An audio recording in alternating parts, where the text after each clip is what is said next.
You're gonna tell me when we're live, right? You're live now, boss. I'm just putting your name over your head so everybody knows who you are. Also, are we also recording? No, I will record though here shortly. Now we're actually recording and streaming.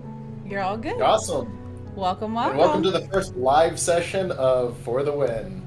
This is actually kind of a weird session as we're concluding our first campaign, and we're going to be posting those episodes on our YouTube channel and possibly other places coming soon. And in this campaign, our intrepid adventurers got in and met a wandering princess named Anna and decided to ally with her and come to a wedding party as part of her court. Well, naturally, things spiraled wildly out of control with backstabbing, knights in armor, dragons, betrayal, someone getting pushed off a wall, a squire, lies upon lies upon lies, and which they unwound this entire spider web of deceit and craziness as the 6 leaders of Ferelden, map shown on the board, were vying for power. They fought a final battle with the major powers of Ferelden, leaving the leader of Atropia dead, the leader of Pineland dead, the leader of the Darkened Swamps in full retreat, hiding in the swamps and allying with an uneasy alliance with the rest of the leaders. Their chosen patron, Princess Anna, who invited them to the wedding party, was more than she seemed, and they allied with her at the end. And that is where we're going to take off as they close out one adventure and begin another. This new adventure will take them into the Fey realm, where each one of them has some sort of a path or a goal that they have realized over the past several episodes. So we're going to go ahead and kick this off with the battlefield concluding, which I can share that map for you, as the fighting has silenced, and the fighting on the battlefield has silenced. Anyone that was once aggressive is no longer. We're going to go ahead and pick up here, where Princess Anna has just slain the leader of Atropia by stabbing him after he surrendered. The party just watched it happen, and will now say about 10 minutes has gone by, preventing any kind of saving or resurrecting, as that is how our last session concluded. There was also Kale's sister, who had fought in the battle on the side of Atropia, who was defeated, uncritically injured, and left alone in the battlefield where Kale had approached, leaving Yosara and Sana squaring off with, not squaring off, but speaking with Princess Anna, who had essentially taken control of the battlefield. Yosara is handing over Keelan. Yes, that's right. Keelan, being a person of Yosara's past, was also on the battlefield, fighting on the side of Atropia, and during the battle had decided to retreat, to which Yosara tried to take her alive, and did successfully, actually. There was a brief exchange, a small amount of fire, and Keelan was knocked unconscious. So with that, we'll start off with the most conscious person, being Princess Anna, who just looks at you, Sana, hands you the bloody dagger from where she killed Aethelwulf of Atropia, and just goes, well, I'm headed back to Redcliffe. We have some rebuilding to do. Well, thanks for the dagger, Anna. You know, I really appreciate that. I hope you enjoyed my presentation, as I promised. I did shove the star up his ass. It was very epic and very nasty. I threw away and burned the gloves very quickly. But I understand you do need to go to Redcliffe and rebuild. So if you do need anything for us, please don't hesitate to send us a message. We are going to wrap up here with the legions in the Republic of Umbria. And make sure you give them a thanks for providing those catapults for us, as well as actually helping to charge in and attack the dragon. I know they didn't do much damage to it, but they definitely were helpful. So I'm going to go over here and talk with Yosara and make sure we get the item that the Legion Before requested. you go, there is 2 things I need of you. One, you all are coming to Helly's bar. We're going to throw a bit of a going away party for you if you really are leaving. And 2, thank you and I'm sorry for this, but there is one last thing that I need to use you for, Sana. And she just shouts out to the entire party, to the entire battlefield, "Hey everyone! Sana has just killed Aethelwolf!" And then she walks off with the people immediately around you knowing the truth, looking very confused, but the other soldiers of the battle begin to crowd around, seeing the bloody dagger in your hand, Aethelwolf's body laying on the ground. The orcs who know what's going on just scratch their head and kind of shrug. The other soldiers who were there kind of shrug. The Atropian military who survived the battle are too scared to say anything. Yes, Aethelwolf is dead, lying here with this dagger, Sana says, just like, just not really sure. She quickly pockets the dagger and says, now, we will be going back to Redcliffe to celebrate for all of those who joined us in the battle. We'd love to have a drink with you and cheer to our great success of freeing Redcliffe and Pineland. If you'll excuse me for a moment, I gotta go over there. And Sana literally about faces and starts marching straight over to Yosar. And in the middle of this interesting scene with about 50 surviving people of this battle watching you, including several elves from Talon, there's like that silence and you're like, okay, I gotta go. Excuse me, doctor, doctor. And you're just kind of moving through with everyone like, yeah. Okay, as you just walk off with this awkward silence as they were about to like hoist you up on the shoulders and carry you around or something. They're just like, well, that was anticlimactic. Sana's just power walking through the field straight to Yosar, just like not even acknowledging that. And you hear Hrothgar with the orcs just go, "The drinks are in Redcliffe! To Redcliffe!" And the orcs are like, "Bah!" And they all start moving towards Redcliffe in a not aggressive, but still orc thinking free drinks are coming kind of manner. So, no. Nice. So, Sada walks up to Yosar and goes, do you have it? Do you have the bow? You have the bow, right? Yosara is standing over the unconscious body of Keelan and just bow in hand from last session. Not actively trying to help Keelan wake up, but she did check if she was dead or not. She just looks at Sana and goes, yeah, no, I have it. We have her now, too, though. Do you want me to heal her? And the lore hunters. Very soon. Right. Do you want me to heal her and we let her go? Or do you want to keep her here? I mean, we can tie her up. I've got some rope.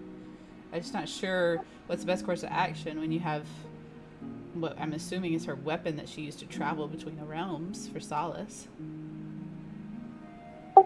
Solace is the big problem now, though. Yeah? Tie her up. Don't wake her up. Let her stay out for as long as we can, because if we can find a way to free her from Solace, then I would say heal her 100%, but right now she's under his control and I don't even know if she's still technically even her. If she's solely Solace's being, then Keelan wouldn't want to exist like that. I don't know what to do, but I don't know that she's even still technically alive. Well, so just and we'll take her to people that might be able to help. True. All right. Sana proceeds to tie her up with the hempen rope and just kind of throws her over her shoulder in a fireman's carry, sheathing her sword and shield on her back, and says, maybe we take her with us, or maybe we imprison her in Redcliffe. I'm sure Anna would be delighted to owe us a favor to watch over her. Honestly, I'm hoping the lore hunters can help us. I know that they aren't known for great things, but they know a lot about magic and the Fey realm. They might be able to help. Otherwise, I don't know who else to ask. All right. Well, are the lore hunters still in the battlefield? Sana looks around, trying to see if she can spot them. Also, Um, where's Kale? Caleb I is see- out in the middle of the field all by himself with his sister Iris. Yeah, Yosara's trying to draw Oh, attention you to were that. you were asking that in character. Sorry. In character. Where's Kale? Did I see his sister here? Is Oh, she yeah. still? No, yeah, she tried to kill me again. For the third time. So we shattered her forces before we moved on to come around and assist in the main drive. I saw Kale. He'd moved behind me and had helped attack and get rid of the last couple of divisions. I'm sure he's probably tracked near his sister. I haven't seen him though.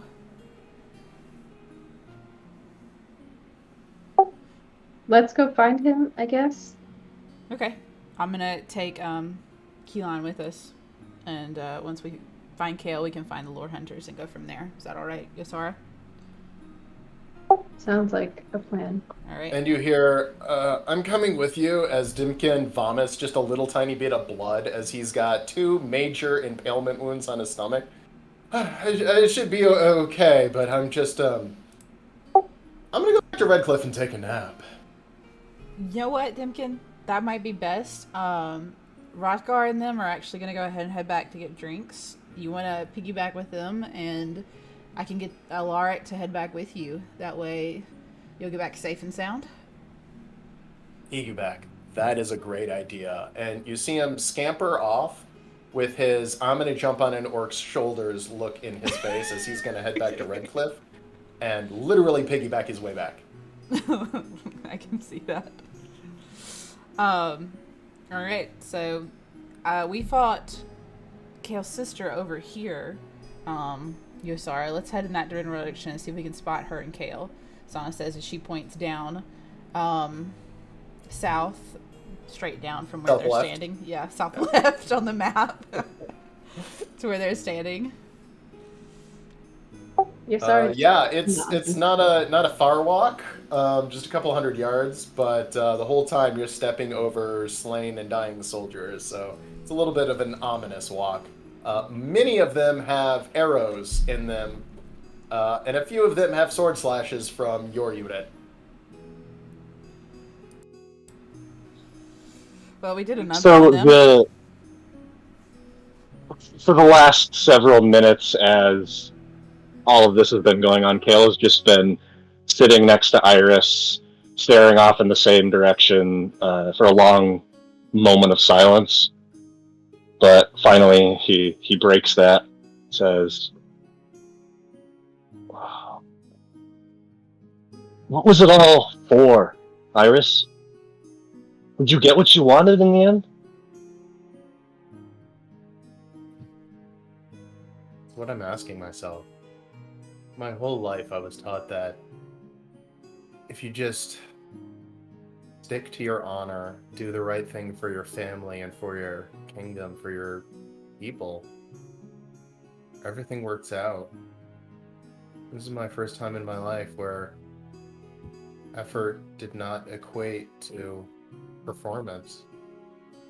I mean, you don't try at anything and you beat me. You're wrong, Iris.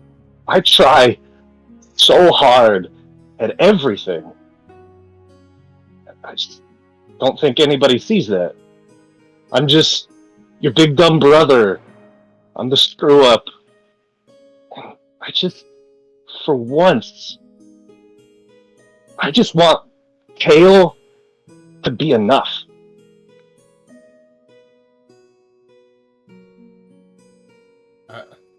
Enough of what? I mean, you turned your back on Atropia, your family, everyone.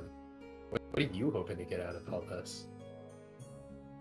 I want to live in a world where we're not bound by honor and politicking and all of this, but a world where Just be. I know that you're the golden child. I remember the day you were born, Iris. I was so excited. Because I was finally going to have a friend.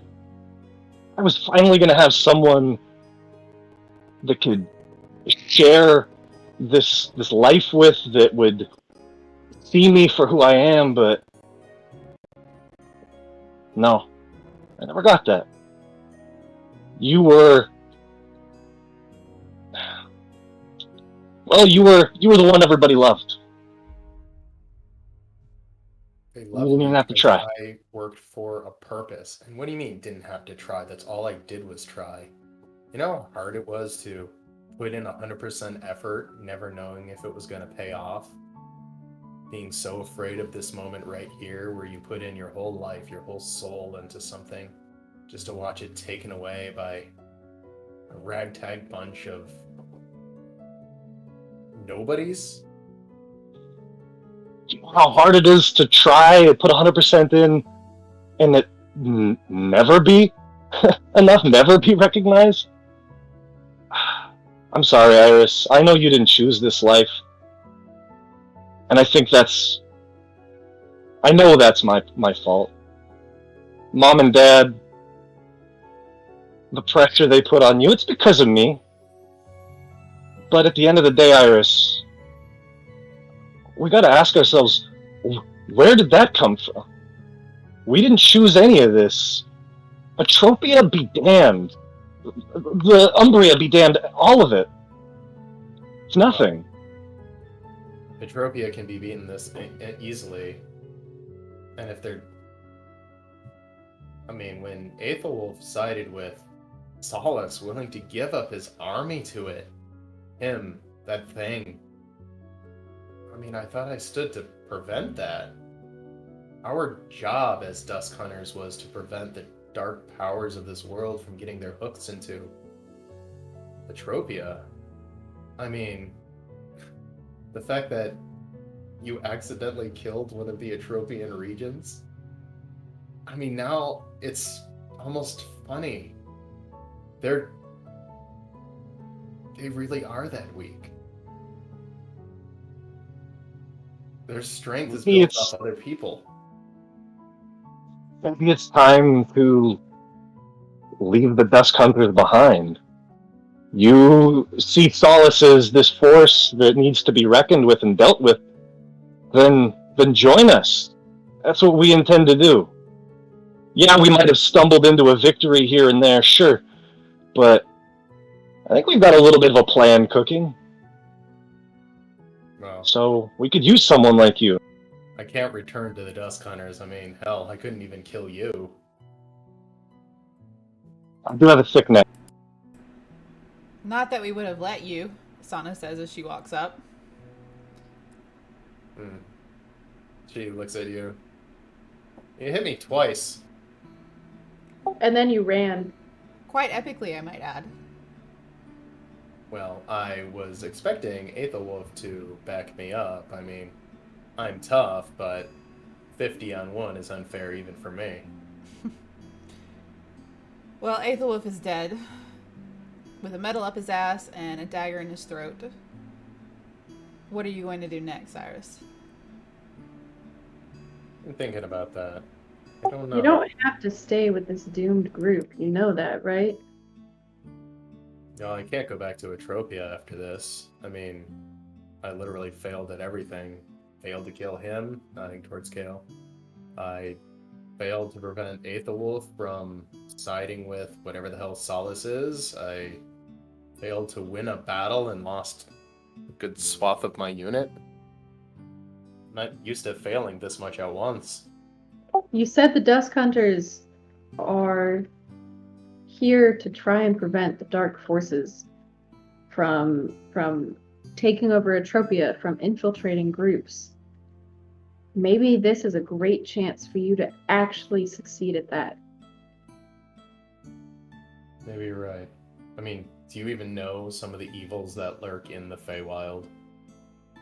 Oh yes, I can assure you, the three of us are probably the most well-versed in what could lurk in the Feywild. All too well. Ben Iris? What's that? You ever been to the Feywild? No, I've never been. Okay, well, let me explain to you. It's basically, imagine a plate, and then another plate, and like a series of foodstuffs on those plates. Sana can explain it. No, She's Kale. there with No, I'm just, and Sana just starts turning and slowly tries to walk away, just like holding her away, just like, you and Yosara got this. I'm gonna go find the Legion, okay? Sana says, trying to sneak away from the conversation. And That would have been up, Sana. seemingly out of nowhere, you hear one of the Dusk Hunters speak to you, Yosara. Plates. That's a stupid way of putting it. It's like bowls. They hold things. Plates are more flat. Do you have the bowl? And it's not the one that you know. It's one of the other ones. One of the Dusk Hunters said this? Yes. Like one of Iris's? Lore Hunters.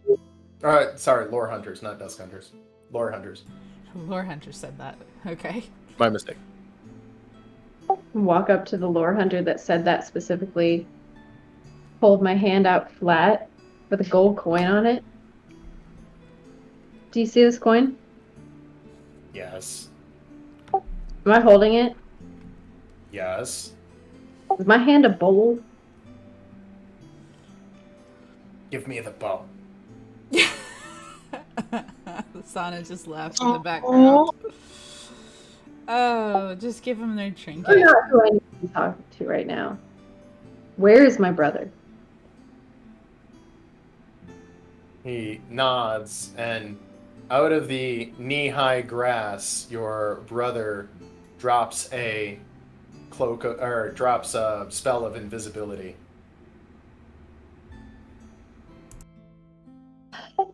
Glad you could join us. How long have you been here? The whole time.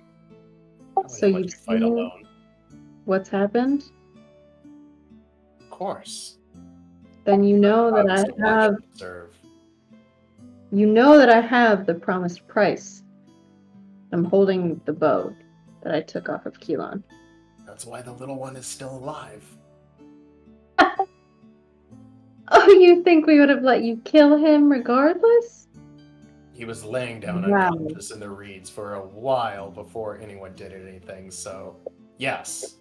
Yeah, and it took all of 5 minutes for me to knock that one, and I point at Keelan's body that Sona's still holding. Took all of 5 minutes for me to knock that one unconscious, so I'm not really all that set on your prowess in anything at this point. Do you want this or Held not? up our end of the bargain. Give us the bow. That was your end. You're right, it was a deal. I throw the bow at his feet. Are we As done he here now? Picks it up, you see the flash of an identify spell. He smiles, that very wide, toothy snake grin that reaches the ears. You know, Lost One, maybe there's a part of you that was always, or will always be, Lore Hunter. You did very well. Oh, brother, that's exactly why I will never be a lore hunter. I know better than that. You're all the ones that are lost, honestly. You I can't hope you escape your find a nature. different way. And he starts to walk off in the opposite direction after having said that. Wait! Sana yells out across the field. Yes. You've gotten your prize, but I have a request. This one here. And Sana kind of jostles Keelan on her shoulder. Bound to Solace. What can you tell us about that? And maybe can you help us free her from this binding that she has with him? Would you want to? Anyone who makes a deal like that deserves their fate. You don't know the parameters of the reason she made the deal. You're just assuming things. Can Don't you... make deals with dark powers in the Fey realm. Even one could easily be enough. It still doesn't answer the question of could you help us with her? break its power over you? Easy. Just kill whatever holds power over her. Destroy it. That's the plan. Oh, we intend to. But is there anything you can do beforehand? To where she has her own mind and isn't subservient? Well, if she was bound to the bow is one of the keys of the Fae. Removing the bow from her possession, it's a good first step. Don't expect her to be 100% anything while she has made a deal with the Fae. You're calling the bow a key. Can it help us get to the Feywild? Don't you understand? It is how you get to the Feywild. Using this, you could easily traverse between worlds. Then send us there. Let us try to help our friend and my home region. We care not for your friend or your home region. And you know what? Let me sweeten the deal here for you, brother. Send us there. We'll take one of your main enemies out of this realm, and I point at Iris. Send her with us, and she'll be out of your hair. To what end? Understand that we need these tools to go into the Feywild to gather weapons. A larger war is coming at any time. If we don't, the Atropians will. You help us. When we get back, we might help you. Yeah. I don't deal in mites. And he starts to walk away. What about smites, Sana? The lore hunter stops, looks back at you, Kale, and does his toothy, giant, jagged teeth grin. And for the first time in your entire life, Yosara, you see one of the lore hunters actually smile. And Sana's just like, Kale, I don't think smiting, though that was really perfectly timed, I don't think this is the right time for me to try and smite anyone. Especially because I got precious cargo right over here. She says that she jostles Keelan on her shoulder. Alright, I know it's not a great promise, but if we accomplish what we need to in the Feywild, it will only make things easier in this realm. Solace will not be a burden anymore. We're not sure what powers Solace has, but we do not trust you with this task. These tools are for us to gather our equipment, our weapons, our knowledge, so that one day if the Atropians do try to use the Fey powers against us, we're ready.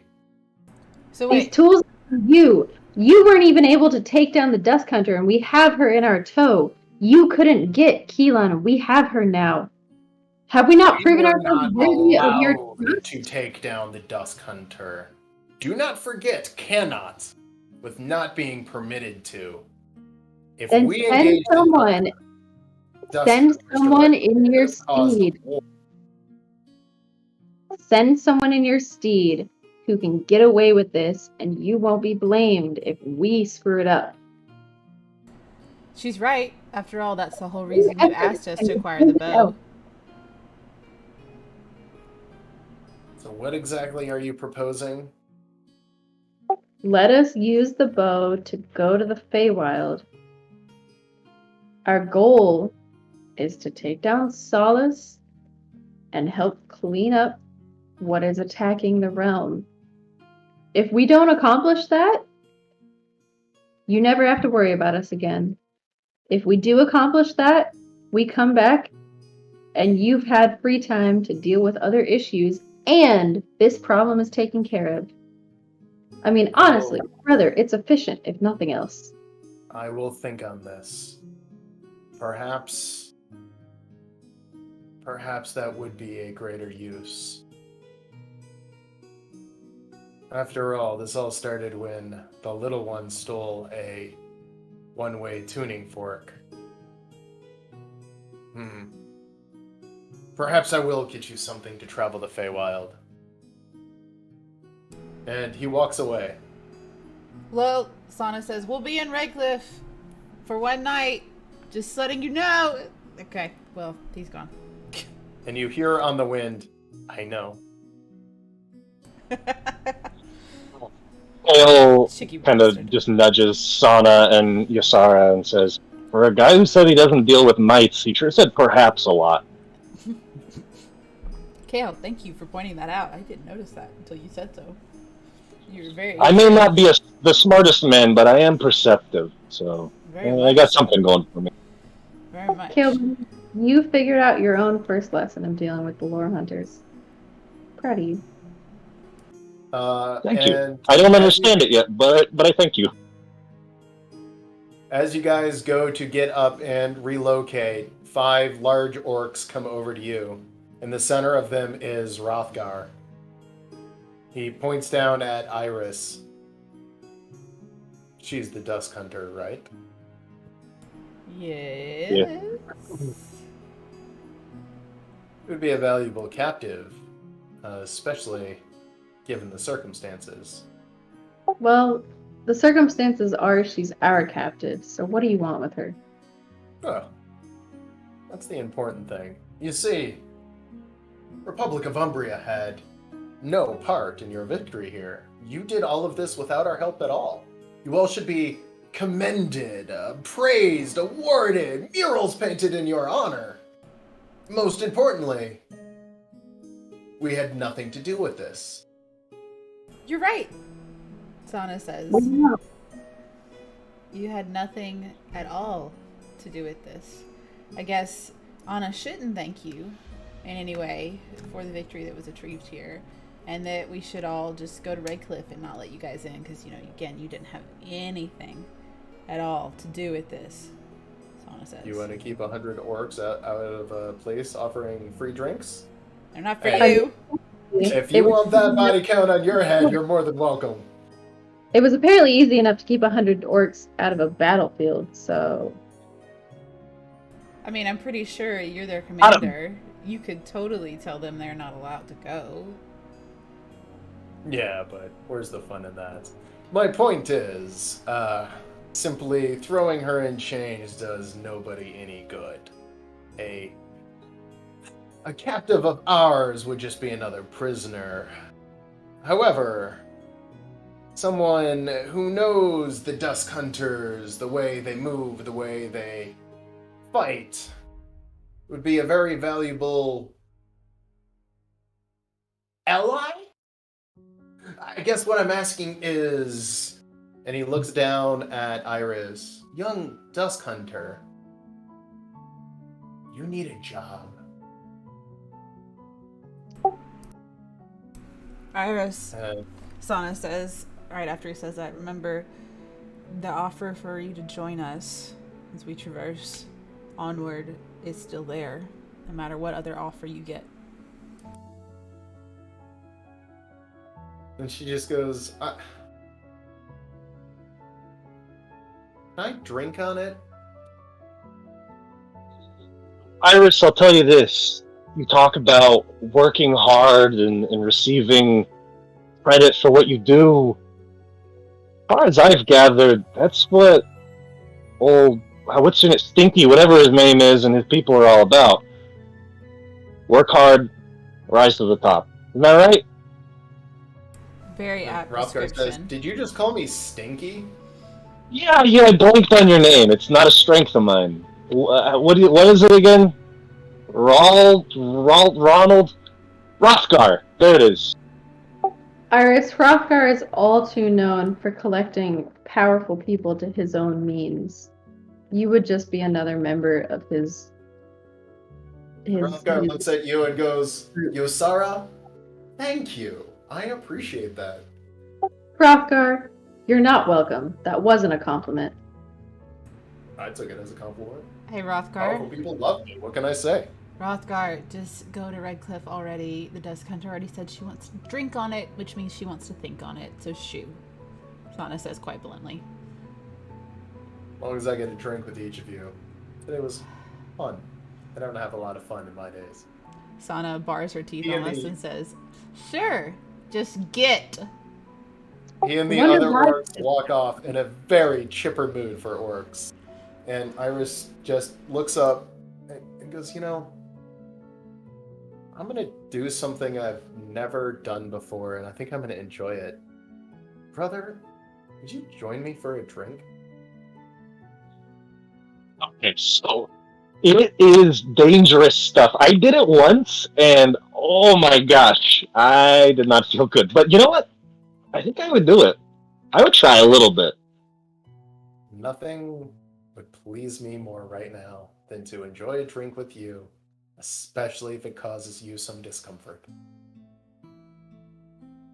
Okay, I'm mixing the drinks though. All right.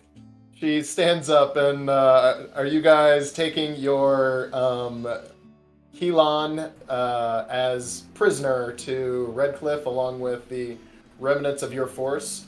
Yes. As you guys head there, Sana screams loudly for Alaric to get everybody moving. We're headed back to Redcliffe. and Alaric and his guys are just like laying in the grass, gasping for air and relaxing, and he's like, oh! As he sits up, he's still got that dragon fang lodged in kind of his armor, a little bit of his shoulder, but it's stuck in there good. And they just rally up and start walking behind him. You can see they're like joking and laughing. They do have a few casualties from their unit, but most of them are critically injured or burnt as opposed to completely dead. That means they're at least still sort of alive, so I guess they can count it as a win. As you guys head that way, shoot, where is it? Sana, a young, early 30s guy walks up to you. Roll a history with advantage to see if you remember him.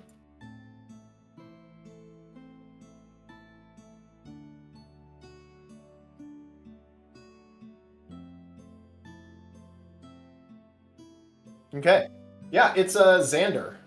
From your wall unit, and Xander runs up to you and goes, "Hey, Sana, this sounds weird, and hear me out here. I have something I'd like to do. Can I get 5 gold from you?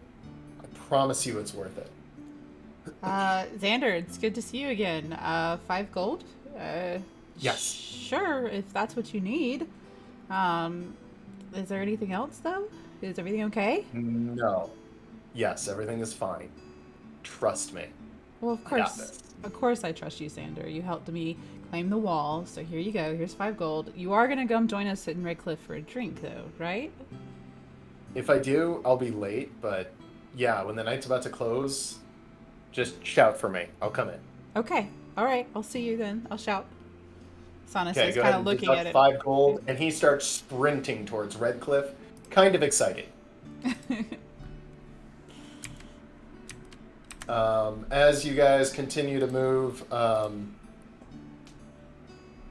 Athena also comes up to you, Sana, and you can see now the left half of her face is bruised and the right half is all red as opposed to the other one. She goes, yeah, hey, Sana, I just wanted to say good battle, and as you can see, I got shield bashed again. Athena. Kind of the thing with me. Yeah, do you want some healing on that bruise, love? Would that be okay? Please? Actually, yes. It's hard to smile, and her lips are a little bit swollen, and as she smiles, you can see she's missing a tooth on each side. Oh dear. Okay, here you go. And Sana proceeds to lay hands on Athena. Oh, thank you. I appreciate that.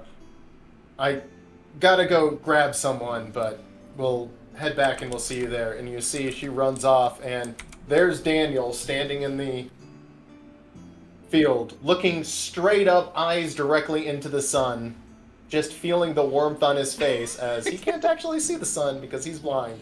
And Athena runs up and grabs him, and you see him mouth, "It's about time, I need a drink," as they both walk to Redcliffe together. And Sana, just seeing that, just kind of shakes her head, just like, Daniel, just glad they're both still alive, guys. Just glad y'all are both still alive. So, Yosara, Kale, are we ready to go? Yeah, I don't really have anything else I need to do here. I say let's get out of here. Also, pretty stoked that Keelan is alive. I totally thought she was dead. So, that's pretty neat. Happy for you, Yosara. Just a bit Well, unconscious. Yeah, I mean, she's physically, out. she's here. Who she is kind of still remains a question. Could we maybe like tuck her back in to the inn somewhere? Sure. Yeah, it's about half a day's walk to Redcliffe. You carrying her the whole time? Yeah, I mean, might as All well. thing. I mean, I think you have the strength to do it. You're I- pretty much I superhuman. mean, And she's I'm- not yeah. exactly a large person. Yeah, I'll carry her back. There's nothing else I can do at this time. There's nothing else I need to do other than Sana does scream out, making sure any and all troops understand that Redcliffe is where we're headed and to march there. Yep. The army starts packing up and moving to Redcliffe. There's a small force that remains, checking on the wounded and grabbing anyone that will survive. But for the most part, the military and its survivors and people who were unhurt have already headed back to Redcliffe. And as you guys walk up, night starts to descend. It's getting late, and immediately, as you start walking up the trail to Redcliffe that you walked several times now, you see several drunk and completely passed out orcs. There's a couple of drunk and passed out humans. The party is in full rager with beer being dispensed by the barrel. As you walk up, a really, really drunk guy wearing yellow of Pineland just go, hey, I just want to let you know that the Pineland whiskey cache was captured by someone. He brought it with him and has proceeded to open it up, and now it's a party, so just be ready to party. Yeah. Anyway, he's a good dude. You'll love him. Do you have a small bag or a large bag of ears, by chance? It's a weird question, friend. Yeah, no, forget it. Okay, thank you. Where have they opened that? In the main square, perhaps? What? The alcohol? Yeah, there's Where? plenty of it. No, you don't have to be a square to drink it. It's up there in the main square. Oh, perfect, great. And then Sana puts her hand on his shoulder, on his opposite shoulder, and just kind of shoves him out of the way as she starts marching forward. Just like... He does the drunken spin, twirl, fall down, try to get up, fall over, just completely inebriated, right? completely inebriated. And as you guys walk up, you can see there's drunk people everywhere, and someone shouts out, "Them! Get them! Bring them in here!" And of course, it's Rex, who, outside of the ballistas he captured, also captured the stash of alcohol in Pineland. He goes, hey, you five, come here. We got something for you guys, and you gotta do it all. And he runs into Helly's bar. I'm gonna go place Keelan in the fortress.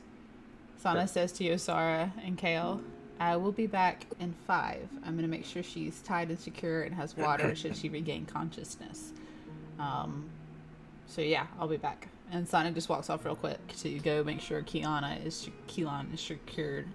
And there's no Sana, issue. I make sure whoever is guarding her doesn't speak to her. I wasn't going to let anyone guard. I was going to lock the door and just make sure the hallway was guarded so that no one, they knew if anybody came down that way, it had to be us. Does that sound good? I was thinking that would probably be best. Good. Okay, and Sana takes her to her room and gets one of the Redcliffe people that Okay, isn't town drunk. guards, yeah. Yeah. Like, all right, you want us to do what to this woman? No, Why is no, she no. asleep? Just She's asleep. She's going to be locked in this room. You are guarding Uh-huh. this hallway. Only Yeah, I got it. myself, Yosara, and Kale can walk through and into this room. I have the key, though, so nobody else Yeah. should do it. But you and Yosara are gonna show up with a salad for her. Gotcha. perfect. It's close enough. I need a drink. Just guard the hall. And Sana turns fine. I've got 3 of them around here somewhere, and he's just sipping on random cups that people have brought him. It's close enough for now, I suppose. And Sana goes back out to the entryway and says, yeah, everybody's pretty drunk, so I just locked her in the room. Don't know if the guard's going to be any use, Yosara, but he's there watching the hallway. Well, I hope she's still there when we get back. I tied her up pretty good. I mean, I think she'll be okay, but, you know, she was still unconscious, so I'm hoping she'll be that way until morning. We'll see. We'll see. Drink? That's heading over to the bar. Where's the drink? I need a drink. Sana says, starts mumbling to herself. Where's the drink? Yosara, could you do me a favor? Yeah. And Kale takes off his ring of spell storage and says, could you hold on to this? Because I have a feeling tonight is not going to go well for me. And I don't want to lose it. I just spent every gold I had, and I still owe Dimkin a bunch of gold too. So if you could just maybe keep an eye on it, you'd be a pal.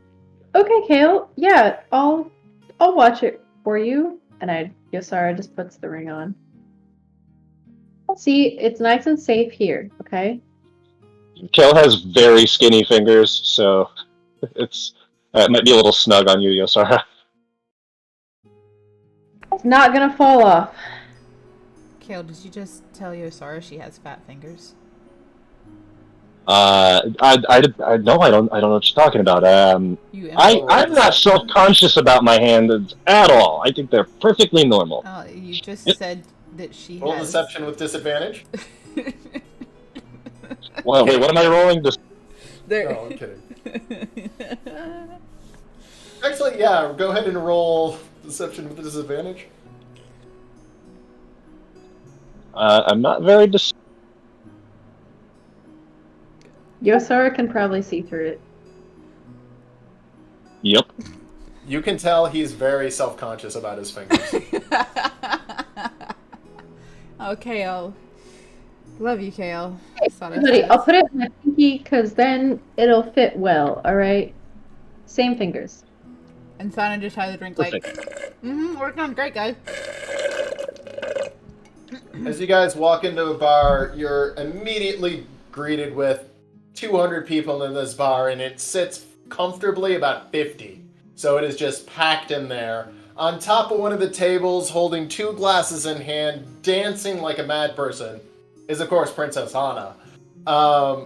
Meanwhile, as you guys walk in, the bar gets quiet, like, hey, there they are! We gotta get you the 5 of fighting. It's a drinking thing. Come here. And Helly, packed in there, just stuck behind the bar, goes, oh yeah, come on over to the bar. Just stand on it. It's fine. We've got some specialty drinks for y'all. Because of y'all, named after y'all. So you guys want to do a 5-star drinking course?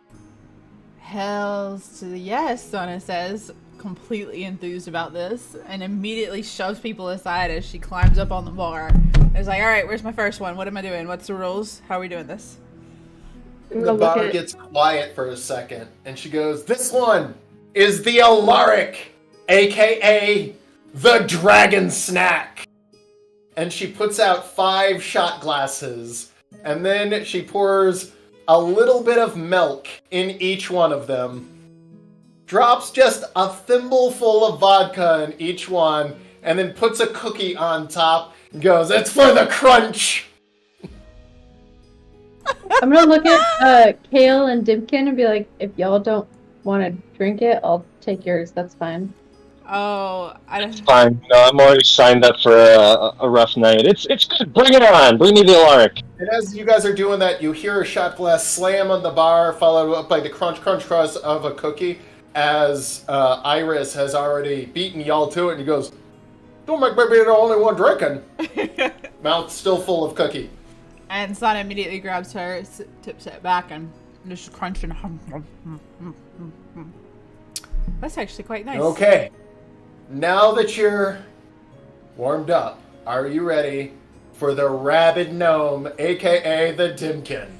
Now, this is because we hear he tried to bite someone's dick off on the wall, or maybe it's because he charged down an entire elite unit of Atropians unflinching, but Here you go. And she pours a glass of beer, but when she pours it very high, so it's like half foam. And she slides you each one of these half foam, nasty ass beers. Well, this isn't as appetizing as I thought it would be, but Sana just like chucks it back like, that's just a sip. Can I actually get a beer? Sana says as she slams a shot glass down. She kind of laughs and goes, well, this is because we're pretty sure neither Alaric or Dimkin could actually drink, so if they're going to have a drink named after him, we didn't want it to kill him. The next three you might need to buckle up for. So Carol's gonna drink the foamy beer, and already starting to feel a little bit buzzed, is gonna cast Enhance Ability on himself to give him Bear's Endurance to get advantage on Constitution checks.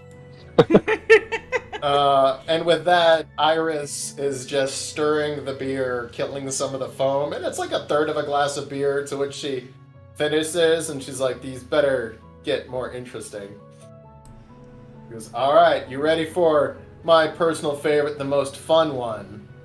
And she pours beers for each one of you guys, 3/4 of the way full, and then grabs a bunch of what looks like kind of chopsticks, little pieces of wood, and places them on each one of the beers. Then she places a shot glass of, we'll say Jaeger in this case. It's a very dark, potent kind of liquid. She places it on each one of them and goes, this one is for Yosara the Unflinching, who, armed with only archers, did not take a step back, which means you're paying if you take a step back. And right as she does that, she slams all of the cups fall into the beer. It explodes in a little bit of beer. Everyone gives me, we'll call it Constitution to make sure you don't flinch as all of a sudden this explosion of beer comes at you. Okay. Iris rolls a 6. Kale rolls a 6. With that, Iris and Kale, they both kind of go back just a little bit, dodging. The rest of you kind of sit flush. And as Kale and Iris kind of move back, they have very similar movements. And that's the first time you can really tell that they were definitely brother and sister. And with that, everyone points at you two guys and goes, ah! As they're like, no, gotta drink it, drink it, drink it! As they jump back, you see Yosara grab hers and Kale's and drink them both.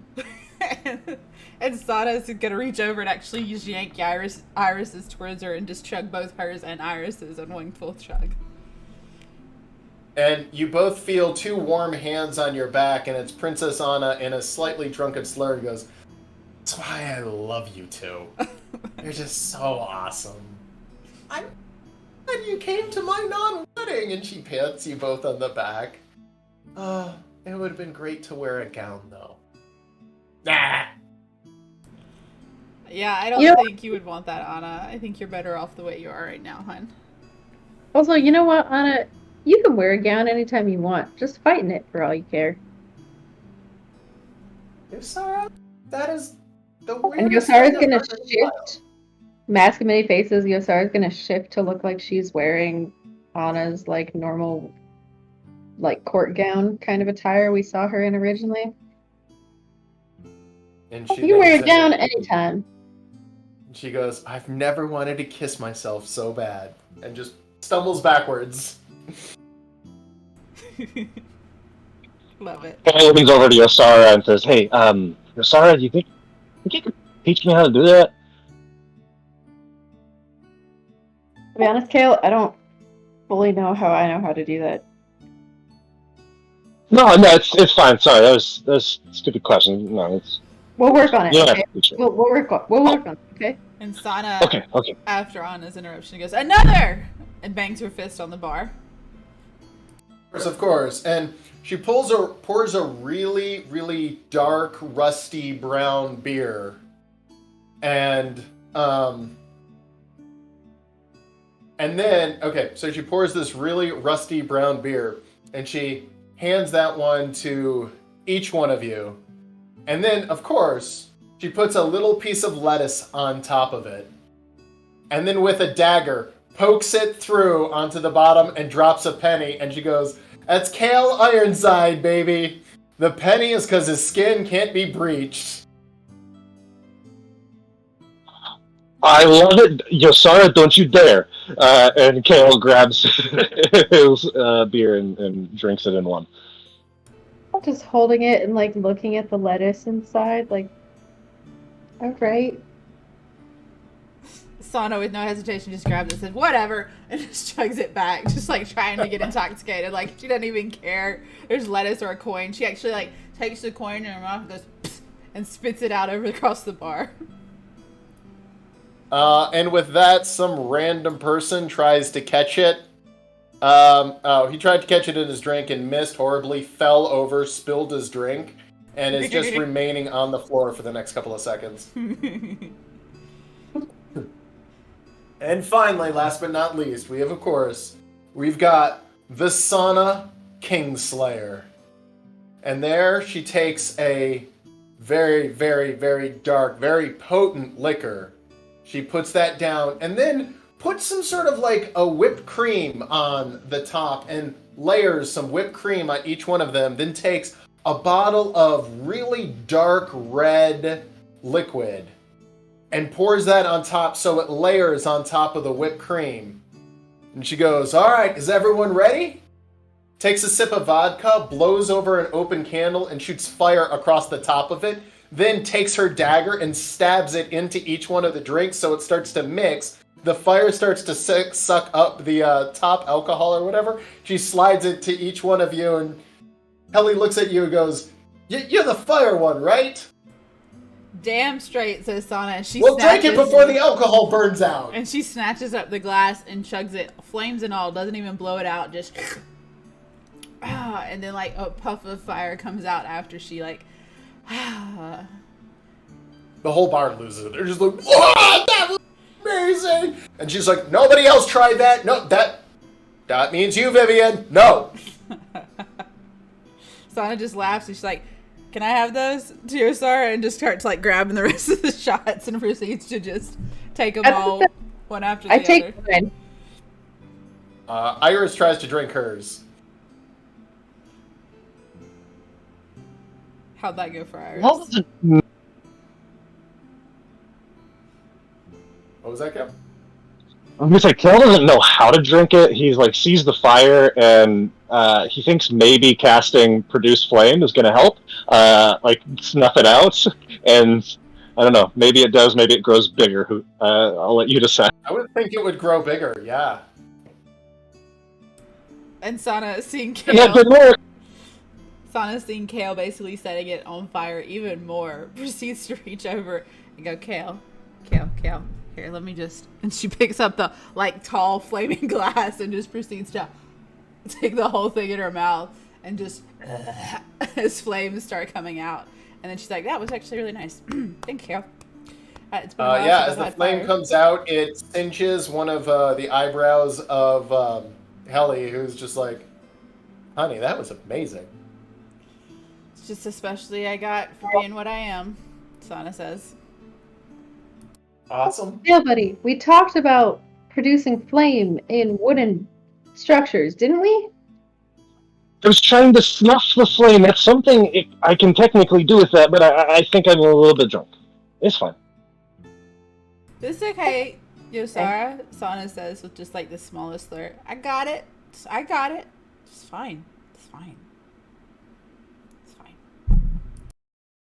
And as you guys are all drinking and fine and all of that, Yosara, you feel a big, heavy, sweaty hand on your shoulder, and a large man kind of roll over, bump into you, and goes, hey, Yosara, I just wanted to say, Pupcake loves you. And he holds up his little seal and puts it on the bar. And, of course, that's Aldrich, the soldier of yours who has been with you since the beginning. He goes, I just want to say, it was really good serving with you. I hear you guys are leaving to go into the Wild Fae.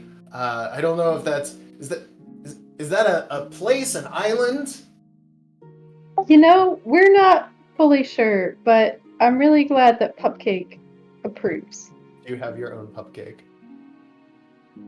That's amazing. This is technically a wine cork, but it kind of looks like a little Yeah, Pupcake. little puppy seal. Goes, Of course, of course. I would send Pupcake with you, but that place sounds really scary, and I wouldn't want him to be scared. No. You should. Pupcake deserves to stay with you. He needs to protect you while we're gone, okay? Ah, I don't need protection around here. I do the protecting. Remember when we were on the wall and... I remember. You've served us well the entire time. I'm proud to have fought with you. Now keep Pupcake safe, okay? Okay. I just wanted to say, I know we didn't know each other very long, but... Well, I mean, I don't really care, but Pupcake is really gonna miss you and remember you forever. I hope we can come back and see him sometime. Oh, Pupcake would love that. He would just love that. And he'll not cook for you, but he'll order you food if you ever come back. I look forward to it, and I cheers him with whatever drink I have left. You take care of yourself. If Pupcake doesn't see you, he'll be sad, but he understands. Don't change your life for Pupcake. I gotta go now. I'll see you around, Yosara. And he wanders off, and as he walks off, he kind of does that like little look back, and then he joins his friends and starts drinking.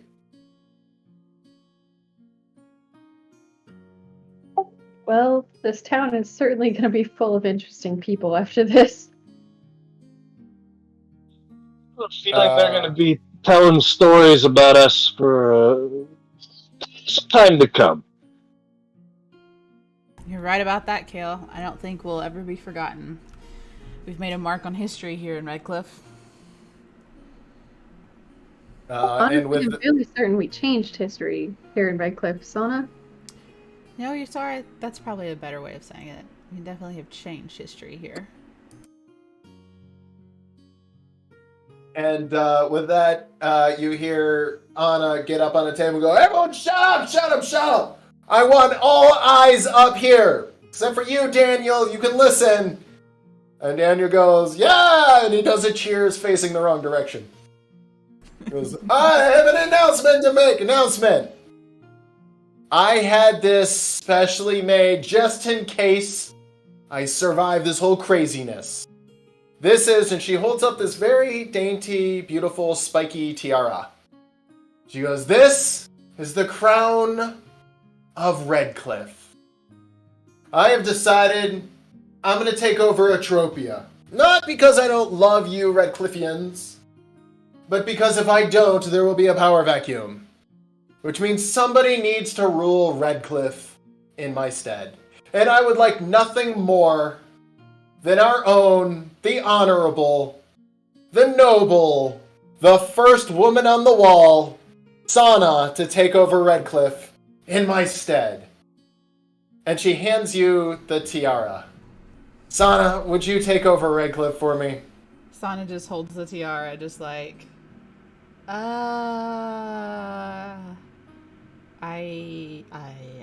can't, can I, Yosara, can I, nah, Sana's just not really sure what to say right now, so she's kind of looking at Yosara and Kale just like really confused as she holds a tiara. Arthur steps in front of Sona. "Princess Sona, this is an incredibly generous gift, and we absolutely understand why Sona is the choice. She is the most noble, the most capable. Unfortunately, this kingdom is never quite out of danger, and shouldn't your best defenders be on the forefront of that danger and not locked behind a keep?" I was thinking all of that. So, and she kind of sits down in front of you. Does that mean you don't want to take over Pineland? Because that was my next question, Yosara.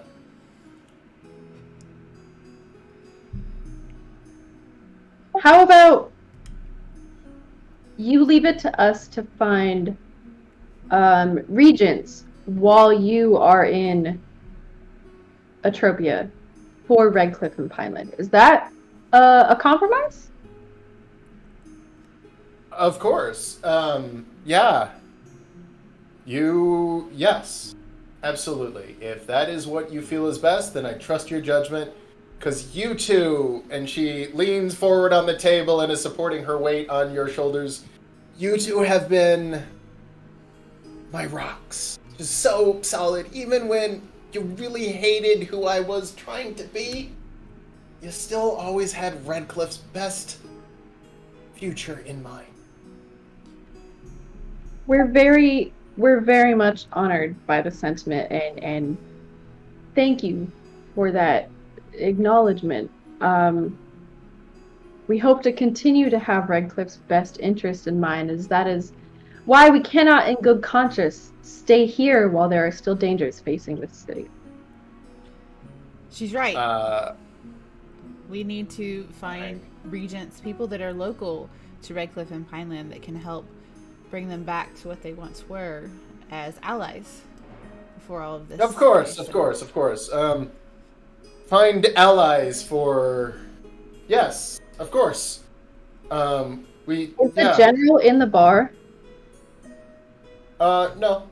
He's outside drinking kind of with Pineland people. They weren't as... didn't feel as welcome in this place, but they're there. They're around.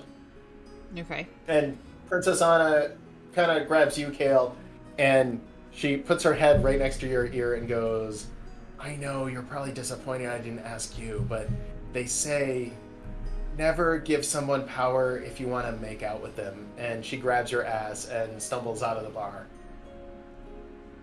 Prior to that, Kale was doing the thing where he has like his hands in his pockets and he's like looking down and kind of like kicking at the floor with his lip pouting out. But as soon as that happens, oh my god, this is the best night of my life. Let's get another drink. You know what, Kale? Let's do that. Let's get another drink, and then we're gonna figure out who gets this crown and who's in charge of Pineland. Maybe in the morning, because you know what? I just want to wear this. You know what, Zusara? I'm just gonna put that on, and it's just there we go. And Sana just puts on the crown and just like grabs the drink. It's like, woo!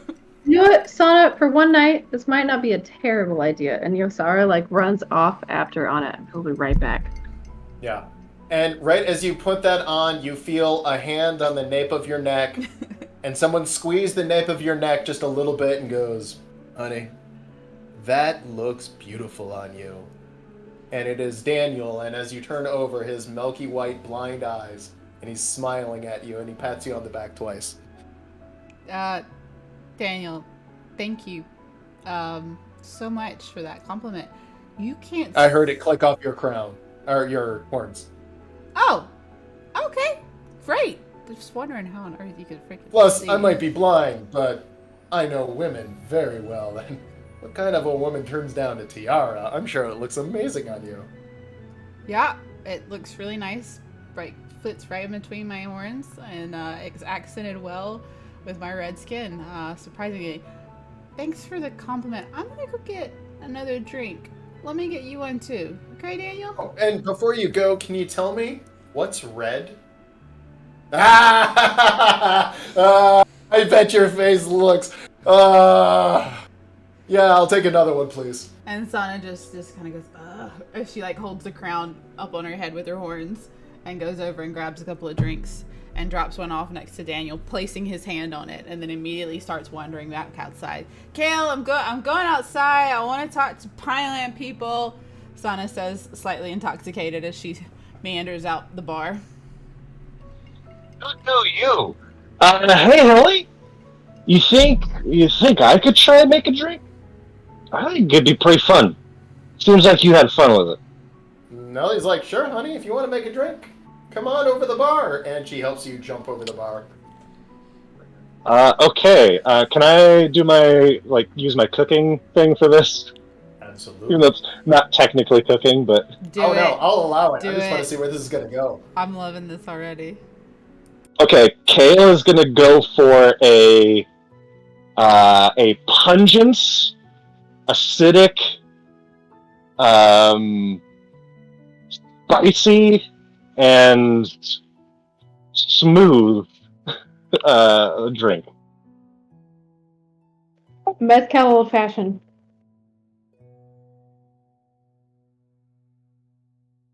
All right. A 20 is not bad. You can re-roll any of those. Just remember, don't go over 10. And if you're using your cooking supplies that you have on you, you can roll a single D6 instead of a D8. Yeah, I think Bill would want to sprinkle a little face spice into each of these drinks. Okay. And that means you can use a D4.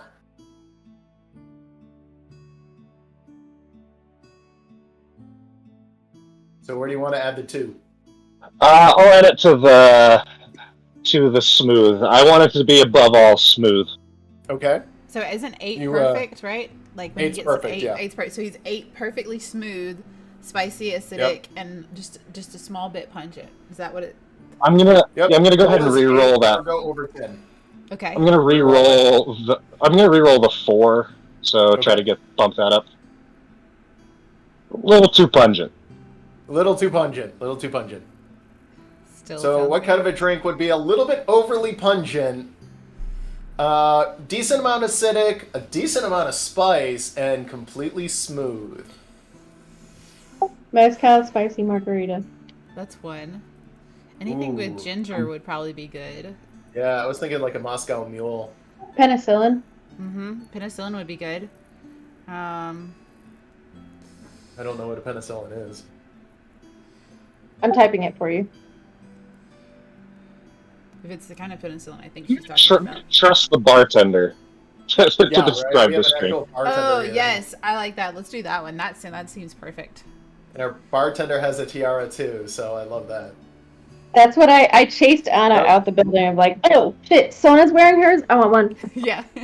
And she, as you go to put, as you go, she's like, oh, I wasn't sure if you'd want to wear one, but I have one made for you too. She hands you a tiara. I'll wear it until we find a replacement. Oh man, I want one of those right now. I would love that You drink had right him- now. So, I made like a big picture of it, so I drink it up. so as people start drinking, they're all like, good. Yeah, that's good. It's good. It's not bad. It's a lot. It's a lot. I want another one, but I feel like I need to have another one, not because I like the taste, just because it's a lot. It's a lot, Kale. For a guy that's only ever had like 3 or 4 drinks in his life, it's not too shabby. I don't have anything to judge it against. But hey, Princess Anna, can we go talk for a second, just you and me? Like, of course, Kale. And Kale would follow her over to like some corner, maybe outside or something, and says, Yeah, "Okay." going outside, and she just walks towards the keep or whatever, and finds kind of a secluded area. Secluded being the people around you are too drunk to stand up. So I wanted to say, I really appreciate what you said in there, but I have to confess something. I've never done that with anyone. I don't want to rush anything, so maybe we could just start small. And Kale just closes his eyes and like leans forward with a very like tight, puckered lips for a little peck on the lips. Okay? You give her a nice, quick peck, and she goes, Kale, you're so adorable. And she holds your hands and goes, well, it's up to you, because remember, we really can't be. I'm a princess of this land. At some point, I'll actually have to get married to form an alliance. You know how it goes, but, tonight, we can pretend that's not the case. And she gives you a very cute kiss on the nose. I knew all that, of course, Princess Anna. I just didn't want to like hurt your feelings or anything. So I'm gonna go back inside. And Kale runs away.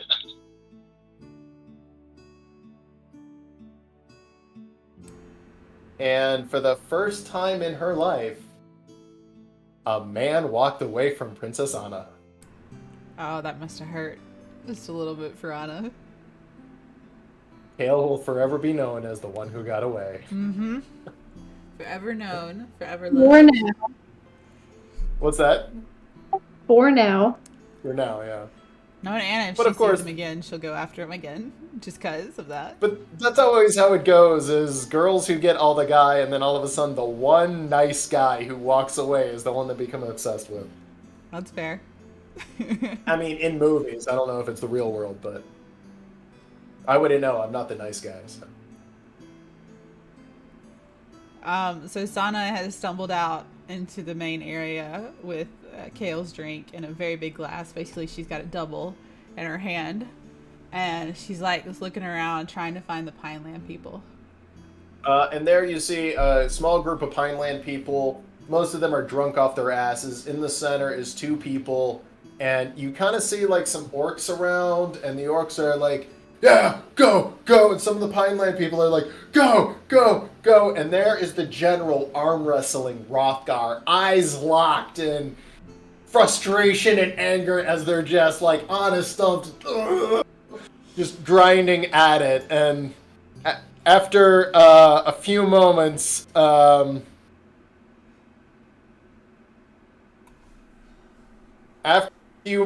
you see Hrothgar go. Ugh!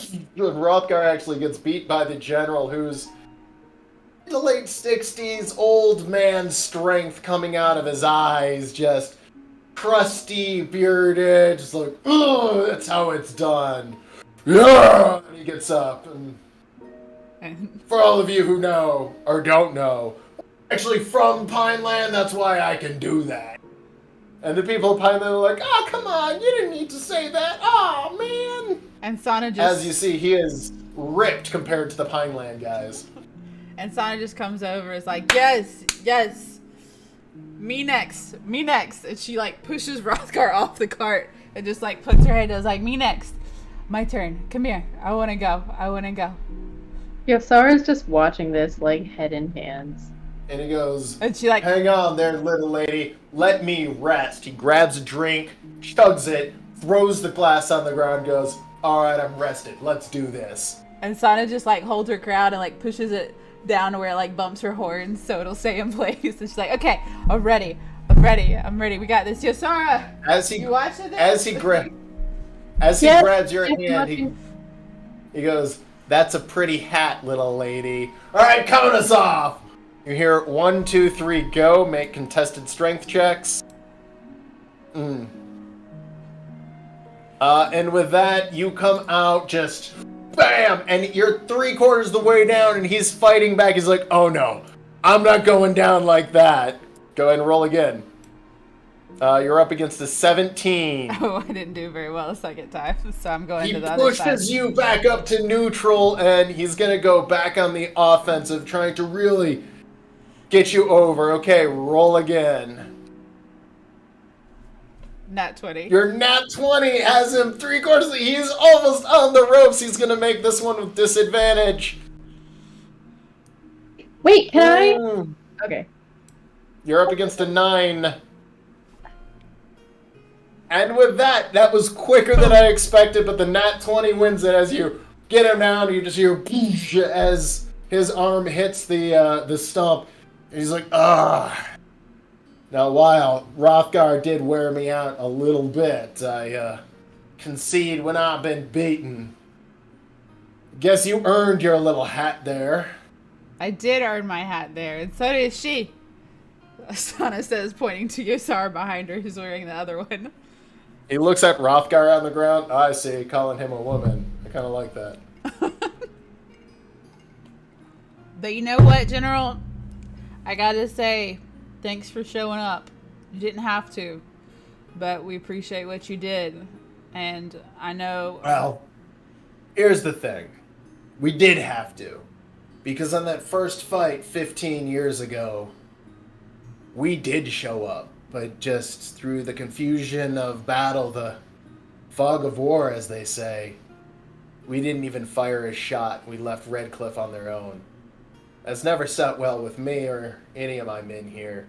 When Redcliffe showed up on the walls and wanted to attack, we almost didn't believe that you would do it. But seeing yourself lead the men over the wall like that was inspiring, and strength knows strength. we were outnumbered and overpowered, and we held our ground as best we could.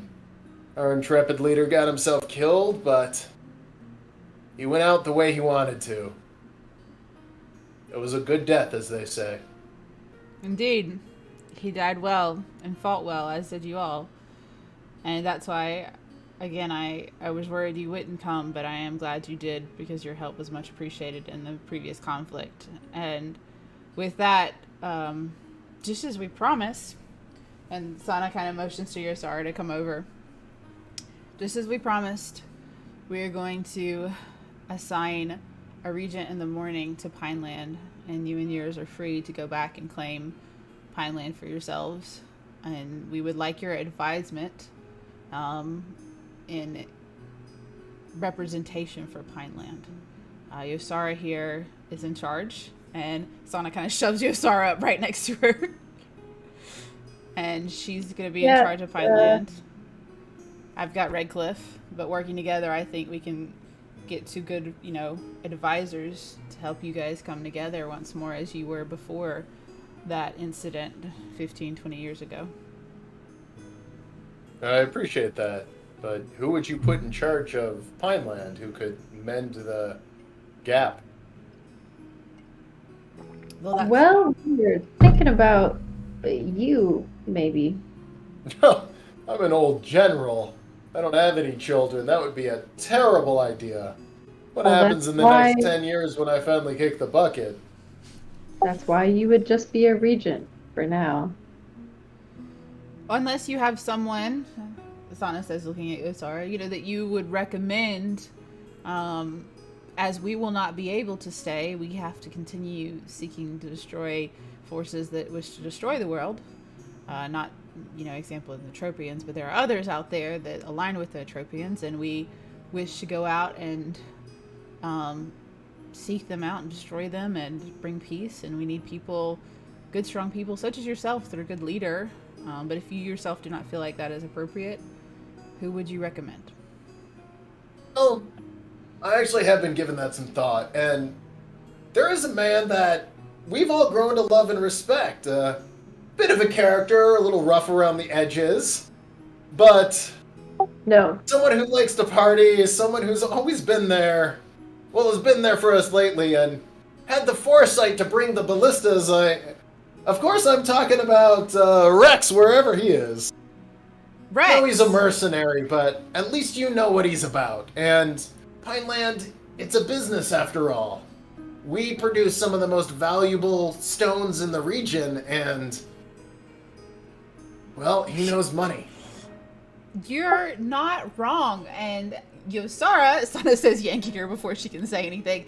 And I will totally think about that, because that is actually, not a bad idea. I'm not trying to marry Yosara off to Rex. I don't think that's necessary. No, we wouldn't do anything like that. He would just be a representative. So thank you for your advice. We're gonna go get another drink. Enjoy the booze, enjoy the party, and keep doing what you're doing, General. Love it. Yosara, and she's like, Sana doesn't let her say anything, and she starts dragging her to the keg that's further away from the general, so he won't hear what she's gonna say next. We get out of earshot, and I turn on Sana. Rex, you want him in charge of a country? The man can barely navigate fucking a battlefield. Okay, no, you're not wrong, but hear me out. Dimkin is kind of injured and technically owes Rex a lot of money, right? And the general's not wrong. Pineland is a business, so just for a little while. While we're in the Feywild, it wouldn't hurt. People don't hate him. The general also isn't wrong in that we need someone that can build a relationship between Pineland and Redcliffe and lead them through that diplomatic quagmire that they're facing. You really think Rex is the charismatic leader they need? Well, no, but also Rex, though, fought against Pineland, siding with Redcliffe because he broke the doors, and then came and helped Pineland and Redcliffe fight Atropia. He did all of that for money. He has no allegiance. He just wants to get paid. But sometimes those are the He best also people. He also was the one who opened the doors and allowed a lot of their people to leave. On our orders, but yes, he did. He did. That's open correct, the doors. but he did it. So he's very good at following directions. He's all about money, that means you know what he wants. I'm not saying like it's a end all be all. If there's a better idea, He can be bought. no, I don't think we buy him first though. Yeah, we're not gonna be here. Someone could waltz up with a better price. No, I don't think so. You're not wrong, but I don't think so. Because it comes with its own power. But look, okay, it's just an idea. Sana says completely, like, just back. Look, it's an idea. We can think about it some more later. We just don't have a lot of options. You have to admit, there's not a lot of people you know in Pineland or that have been to Pineland. Everybody we know is Redcliffe. Just think about it. It's your choice. I gotta go find somebody for Redcliffe. Gonna let you just think. Where's the drink? Alright, we'll think about it. Let's go think about Redcliffe also. I'm gonna follow her off, like, to get a drink. I have no idea who would be good for Redcliffe, by the way. Because it can't be Anna. You She's guys- Definitely not Lori. No. As you guys are walking off, Sana, you see a small flash of light and explosion, and you hear the crunching of metal and an orc going, oh god, oh god, oh god. And as you wander over to see what's going on, there's Alaric standing there with a sword.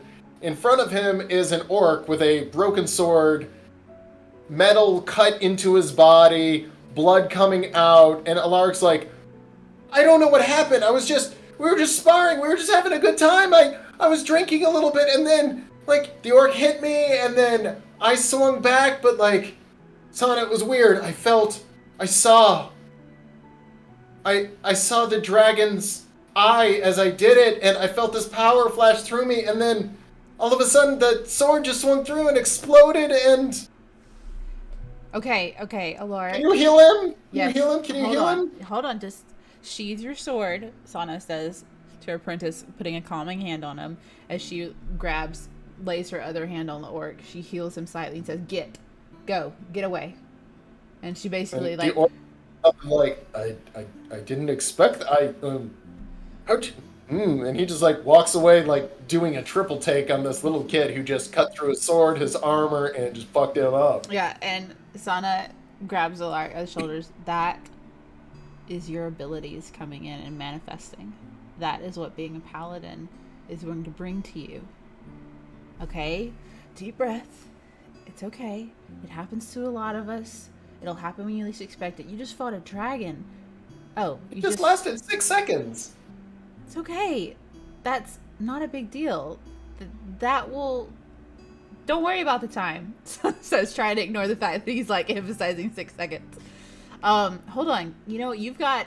And then Sana reaches over and reaches over and actually yanks out the dragon's tooth that's been, like, lodged in Alaric's shoulder.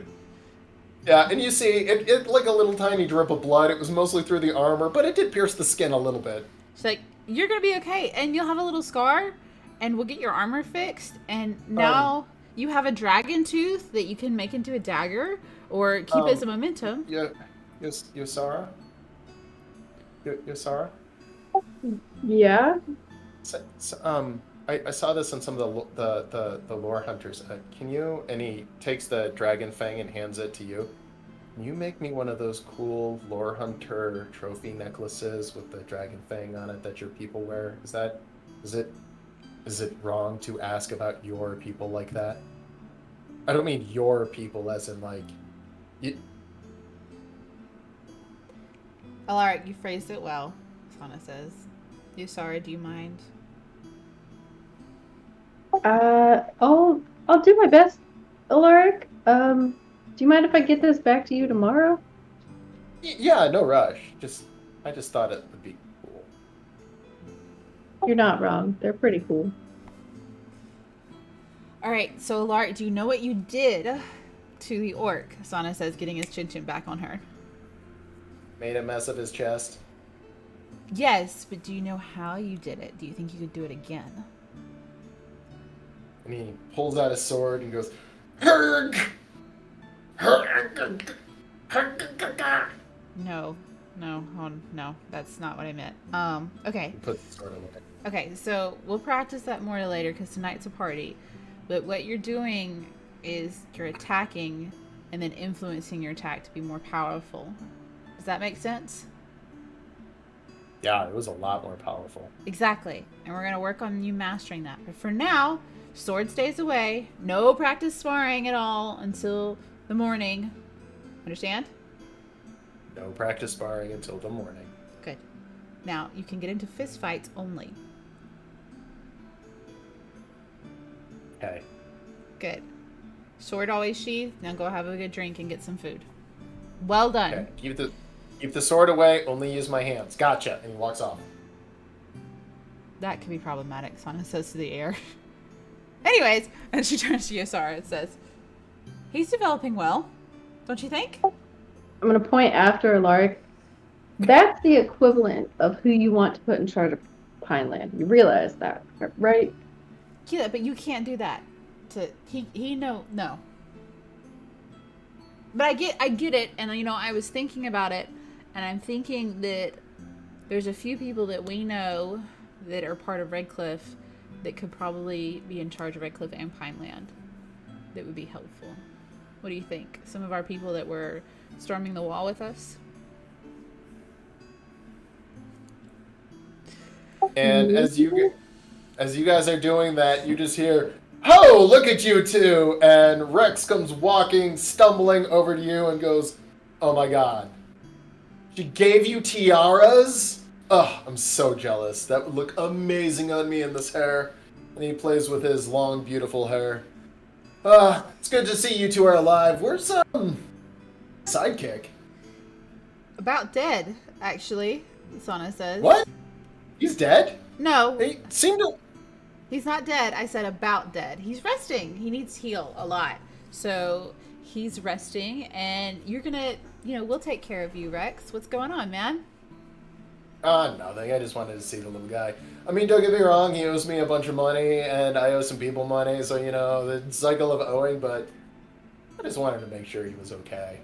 I mean, I saw him take a couple of strong hits there, but, Oh, yeah. He's okay, right? He's gonna be fine. He's just got to heal up a lot. Yeah, good, because if he doesn't pay my money, I'm gonna cut his arms off and beat him to death with them. Of course. Speaking of your money, what kind of plans do you have after this, Rex? I get my money, because he does owe it to me, and it would be wrong to not pay me. I don't know. I guess I'm gonna have to go on the road again. I mean, there's always another fight out there looking for someone like me. Do you enjoy fighting? Or do you enjoy leading? Come on, look at you two. You two fought so hard. You guys got, and he puts his hands on your shoulders. You guys got fancy hats. You like fighting so much. Right, but do you... Just physically removes his hand from her shoulder. Do you like leading in the fights as well as fighting them? Like, do you enjoy being a leader, Sana says, trying to imply to them. He comes over and level sets with you, and holding drink in hand, puts his shoulder up against yours, and he goes, "Sana, I don't lead because I have to. I lead because when I do, people follow me." And he takes a sip. Great. So, what are your ideas of being, stationary and leading something? I don't know, say, being in charge of a city or something, or, a country? And he stops, and he looks at you, and he goes, "Sana, are you asking me to marry you?" Sana literally slowly stands up, squares off with him, and said, "If I didn't need to talk to you, I would actually slap you for even having the audacity to say something like that to me." And, it's completely straight face. I mean, you're hot. I would totally do it. Yosara is behind him with just the most shit-eating grin on her face. And Sana just... Oh, wait. Are you asking me for Yosara? Is that what's really going on? Because, yeah, she's hot. I would totally do it. Or the three of us could do it together. It's whatever you want. I'm fine with it. No, Rex. Okay. Let me level with you. I will never lay with you. I will never marry you. There was only one man for me, and you're not him. Okay? Straight up. So it's a no. We're trying to find representatives so we can continue on our quest. We need people to, like, rule Redcliffe and Pineland for a few years so we can go get the job done that we've been trying to do. Does that make sense? And he stops for a second. You can see him sober up for a second. He's like, are you suggesting putting me in charge of somewhere like Pineland? No. I'm only trying to learn if it's something that you would be even interested in or be good at. He throws his drink, splashes it, puts his hand on your shoulders, and goes, Sana, I act like a mess, but I have my shit together. When things need to move, when things need to happen, people call Rex. When walls need broken and the impossible needs done, they call me. And this is gonna piss you off, because I joke around with you, but this is gonna piss you off. So brace yourself. People like me. And they like me because I know who I am. And that is something you don't get out of most of your politicians around here. Can I insight check what he's saying? Yeah, go ahead.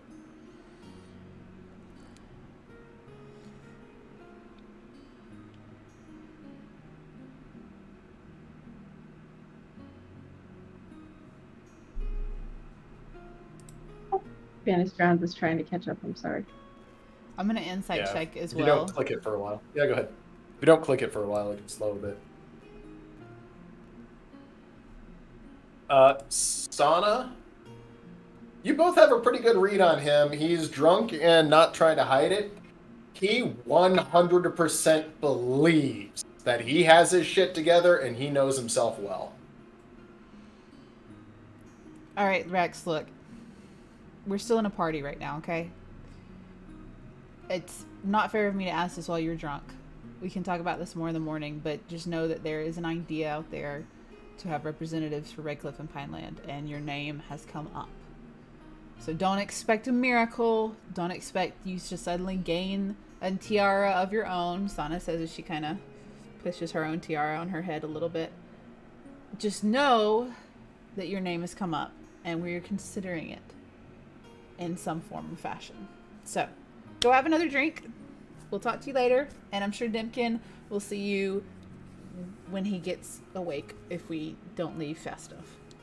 He kind of sobers himself up, just cleans himself up a second, and just... Whatever I can do to help you make that decision, let me know. But when you guys needed support, I was there every time for you. And he walks away. Staggering a little bit, but you can see him trying to hold it together. Well, that wasn't the worst, Sana says to herself. Yosara, I know you still don't really like him, but it was a pretty straightforward answer. Thoughts? Half of that conversation, he was just concerned about the paycheck he'd get from Dimkin. Yeah, he was there when we needed support because he thought he was getting money. You want him leading a city-state? I don't know. I'm just, and then Sana, like, removes the tiara that Anna gave her. We can't be bound here any longer. And we have to get moving to defeat Salas. And I might be a little intoxicated, not gonna lie. It's been a lot of drinks. But, we don't have a lot of options for any of this. And as you're standing there playing with the tiara all willy-nilly, Lily and one of Yosara's people walks up and grabs the tiara right out of your hand, Sana, and puts on the tiara and goes, I'm a princess. Do this, do this, do this. Now you three fight. I needed that. And she hands you back the tiara and goes, thank you. And just walks off. Hey, Lily, come here. Huh? What? Yeah? Oh dear. And she kind of like stumbles, like holding herself up on you. Yasara, I really have been drinking a lot. I know, and that means you're gonna answer me honestly, so it's okay. I could never lie to you. And she does the finger like, Who do you think should be in charge of Radcliffe?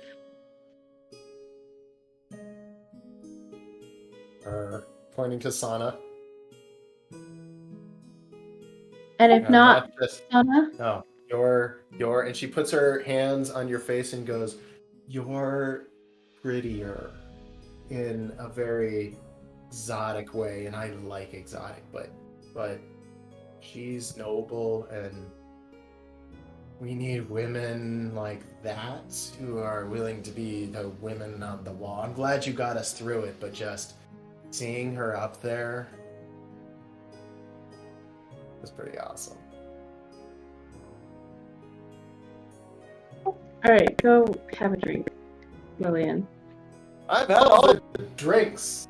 She like falls down in the street, tries to scrape herself up. One of the orcs is like, "Oh, come on, honey," and kind of helps her to her feet and walks her a few steps, and she's just like hammered.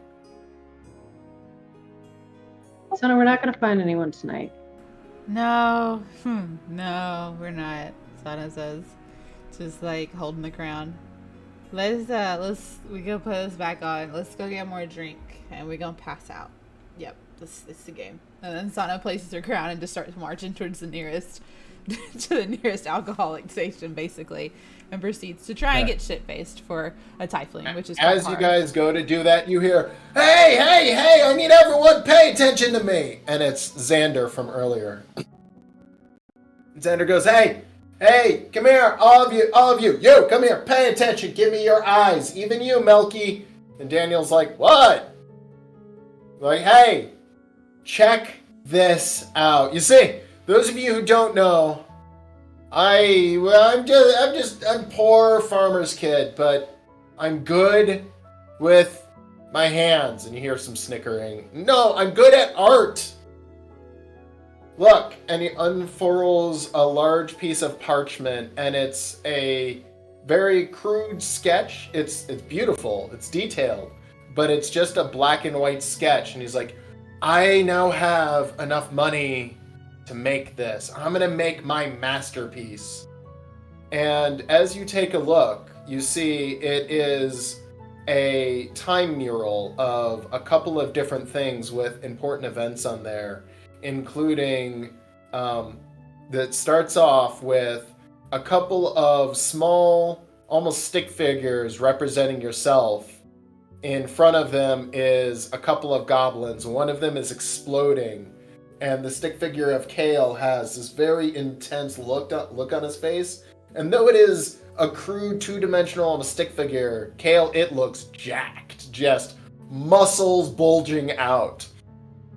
And then there's like a little strip in it. It kind of bleeds into a round circular discussion where there's the Shining Knight, Sana standing next to the Shining Knight. In front of them is Rothgar, Triss of Talon, and the rest of the leaders, with a dozen orcs squaring off against a dozen Atropian soldiers, and they're all just like mean mugging each other, with the three of you being Kale, Yosara, and Dimkin kind of as small figures spectating on the bottom. And then there's a little strip where it kind of bleeds into the next piece of the section, and you see the wall of Pineland, and there's fire all around it, and there Kale is on the wall, and there's spears sticking into him, but you can see the entire spearhead, and there's two arrows on each one of his shoulders. But again, you can see the full diamond shape of it, as if it's hit him but hasn't penetrated his skin. And beside that is small little Dimkin with his hand outstretched like this, and a commander falling who's been ripped in half, and he has no legs, and like the intestines are coming out as if Dimkin like palm punched him in half. Beside that is Sana standing on the wall with a whole host of soldiers around her. Her sword is outstretched as if she's fighting off like 15 soldiers all at once. And you see a ladder below her with several people on the ladder and a little speech bubble going, wait for me, Sana, wait for me. And then out in the background behind that is a large flaming ladder section with several flaming bolts coming into it. And Yosara has caught one of the bolts, and it's like about to impale one of her men, and you can see like he's like flinching, and Yosara's got this bolt as if she caught it right out of the air and like kept it from killing one of her own men. Then it kind of bleeds into the next section, and the entire area of Redcliffe is surrounded by a large army of Atropians, and the people inside Redcliffe walls, they're all cowering and looking like scared and terrified, and you can see they're all almost like praying. And you know, up top above that is like a speech kind of thought bubble of the four of you and Alaric, who's lower, smaller, but in the lower right. And there's also the Shining Knight, who has been completely broken into a pile of slag, as if the Atropians killed the Shining Knight and have now surrounded the town of Redcliffe, leaving Redcliffe defenseless in their interpretation. And then finally, you see the final battle with several large units clashing into each other, with once again a very jacked version of Kale taking several arrows just straight to the chest, and none of the arrows seem to be penetrating his iron hide.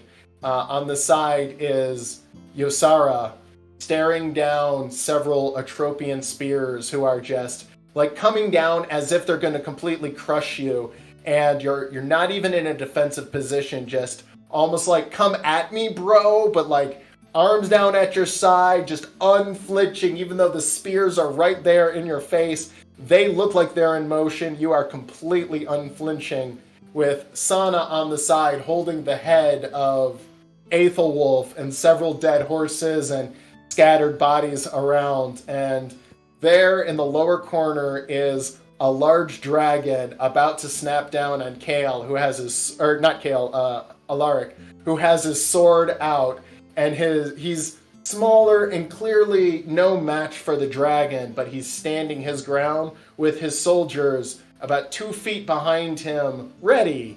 But they're smaller, and they're basically waiting to see what Alaric is going to do as this dragon is about to crunch down on him. And he goes, "It's in my head, and I'm going to bring it to life. Sana, thank you for the extra money so I can bring this to life."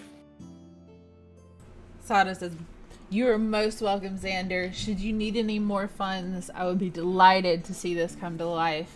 3 cheers for Xander.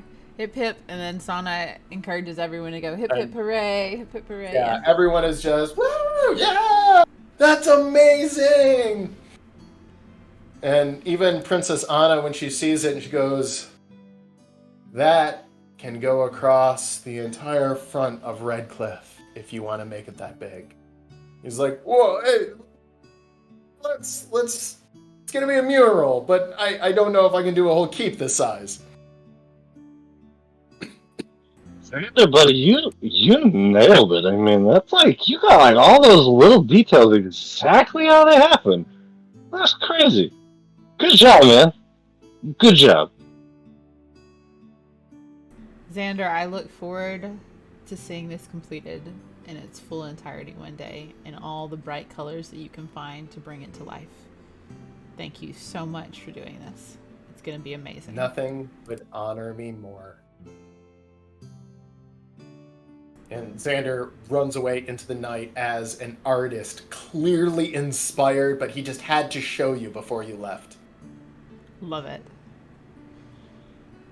Okay. Iris, you see that? That's pretty cool, don't you think? There's one other thing he didn't add, but I think you should probably know because it's pretty cool. It's no big deal, but I totally kissed someone. She puts her arm around you. Yeah, Kale? Yeah, like I don't want to like brag or kiss and tell or whatever, but I think I was pretty good at it. What was his name? I don't even want to talk about it. It's fine. But hey, you know what'd be fun? You know, it'd be fun. You remember? You remember that little song that we used to sing like when we were kids?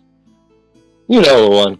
Too drunk for that. I don't know. What? No, come on, let's do it. Let's sing it. You and me at the same time. You ready? Exact same time. You ready? Okay. There's a star in the sky. Come on, you know the word. Let's go. Kale, I really I'm too drunk for this. That's okay. That's okay. Hey, Iris. So they're looking for people to be in charge, and obviously it shouldn't be you, because like power's not good for you. But if you wanted to like be involved, I think that like Redcliffe could probably use someone like you as like an advisor, maybe. I don't know. Just like hang out and make sure that these simple people don't hurt themselves. Well, think about it. Or maybe go with old Stinky or come with us. Doesn't matter to me. You do what you want. I think I'm gonna go throw up. Okay. She sits down stunned with that whole I tried to kill you a few days ago and now you're trying to make me an advisor to the leader of a city-state? Yeah, it's fine. But I really gotta go. And Kale staggers off into a bush. You know, Iris, Sana says, walking up, she just lays a hand on him. He's not wrong. You see that? That little pointy thing? Your horns? I've got horns? Sana says, just completely intoxicated now after like her 20th drink. Oh yeah, no, not those. I've had those. No, this thing, this metal thing. She says she does into that. And she puts her hands on your shoulders and looks straight into your eyes and goes, "This is for stabbing me," and cast Cure Poison on you, and so takes away the intoxicated effect. Okay. Sana just like like coughs a little bit after being Cure Poison. That was a little bit of a bitchy move, but fair. Suffice to say, you bitch, you are very smart and know a lot and could be helpful in advisement if that is an option that you want. Again, now you have 3 options. You can join us, you can stay here and help advise, or, you know, the Republic of Umbria is always looking for people. So think about it. I'm sure you'll figure out which one. Basically advised twice. Just want to point out, if you stay here, the lore hunters are probably still going to try and kill you. She's not wrong. I'm not worried about them. I could take them. Besides, Well, you couldn't take us, so. Well, she stands up because you had support. No. Challenging me to a one-on-one? No. You had support in the city of Pineland when Sana chased you down an alley and you had to disappear to stop. When I first attacked you in Pineland, I critically hit you. And you, if I had critically hit you again and not healed you, would have been incapacitated. So don't try and come at me and say, I'm ready for you. Are you saying you want to do this? We could do this right now. I'm so glad for the 2 of us. Iris, you've already lost. Stop fighting. You're not going to trick either of us. Thankfully, you just made Sona super sober, so now you're definitely not going to trick either of us.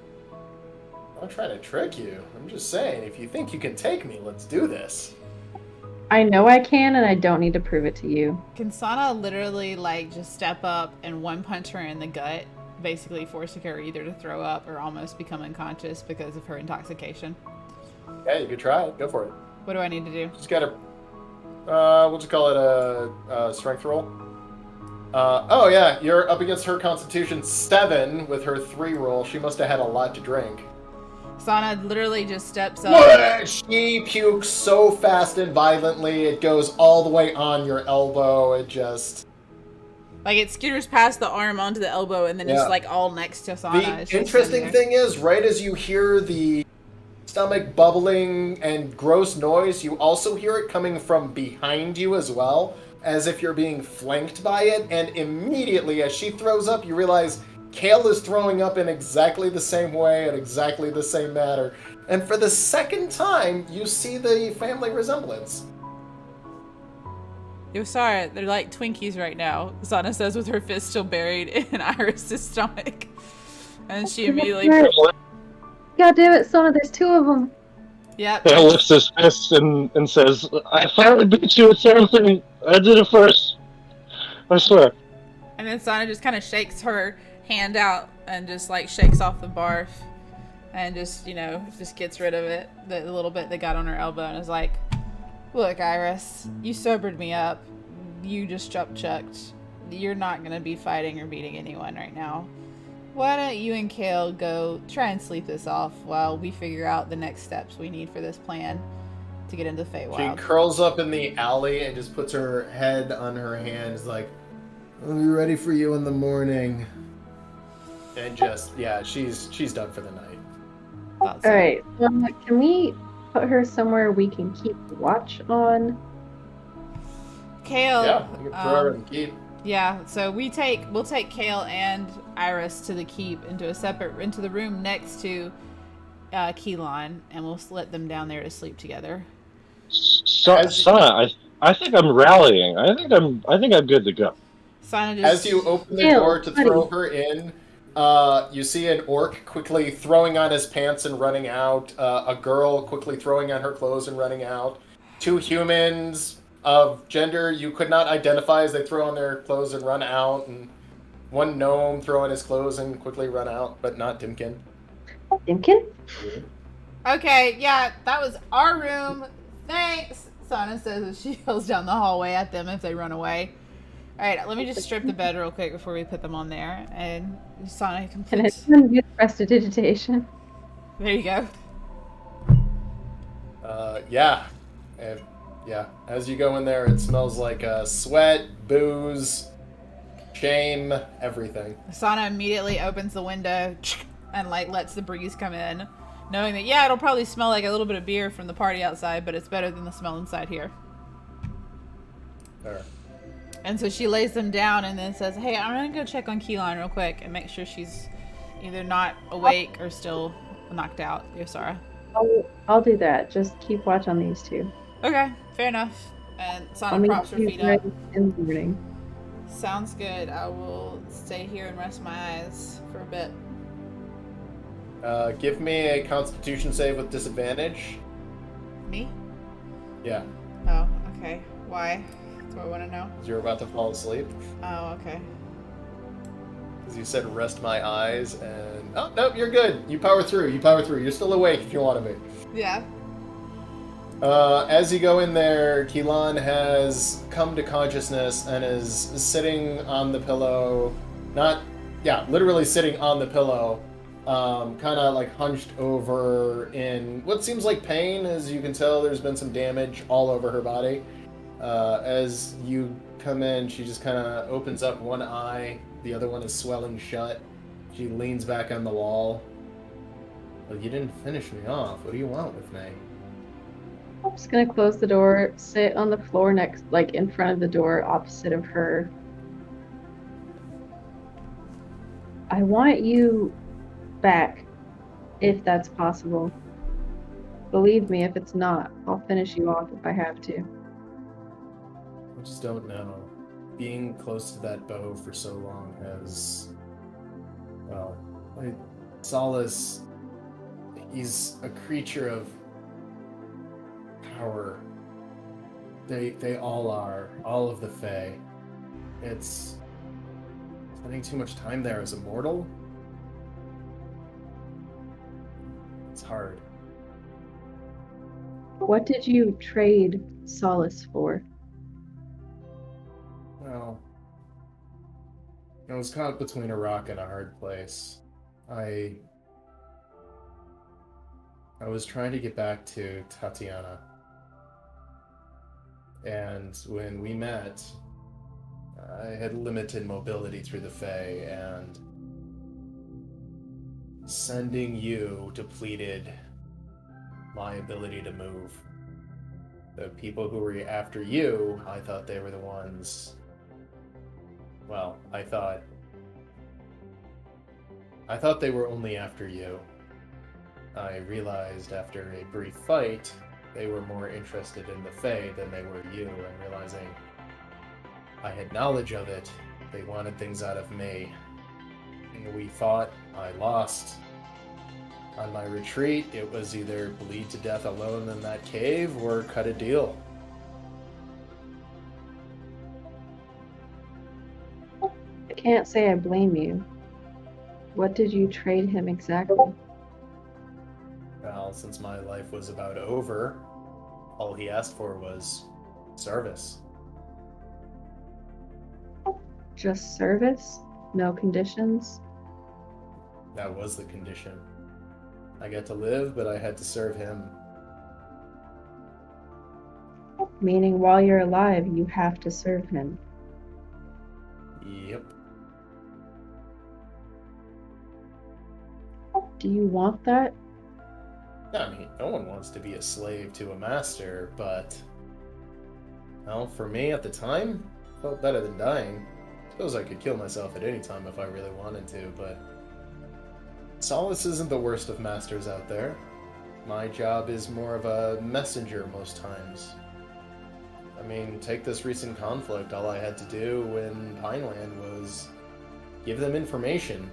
I have a familiar, so I was just telling them where the battlements were. In this most recent fight, the Wolf cut a deal with Solace, and we were just there to offer support if we needed to. We're only doing limited engagement, but that's only if we were attacked, and you fired on us first, so we were allowed to fire back. Had no one fought us, we wouldn't have fought back. We were just allowed to defend ourselves that time. Do you see how you're equivocating all of this? Do you see how you're making excuses for Solace's machinations? Solace has his purpose. He's the warden of the Fae. There's worse things you could serve. There's worse creatures out there. And they're so much better. You and I both know that. Yeah, well, none of the better ones came to my calling when I needed them. Because they all understood that what you traded is worse than death. What is a easy to life say when you're not not your on own? death's door? You see, Ysara, when death is staring you in the face, everything seems preferable. What use is a life that's not your own? You can't do anything. You're stuck. Stuck, but I've got 1,000 years to figure it out if I have to. That's the thing you forget. Once you cut a deal with the Fae, time can be on your side. Because I haven't solved it yet doesn't mean I can't. Do you Nothing want lives to? forever. Do I want to? Of course I want to. I would love to have no master at all. In the years you've been serving Solace, have you seen anybody else escape? Yes and no. Once you're trapped in the debt cycle of the Fae, you can't easily escape it. But you sure can trade one master for another. You should know that better than anybody else. My master asks far less than yours. Do they? What does your master ask for you? Of you? Nothing much so far. Help to save our realm, which I would think you care about.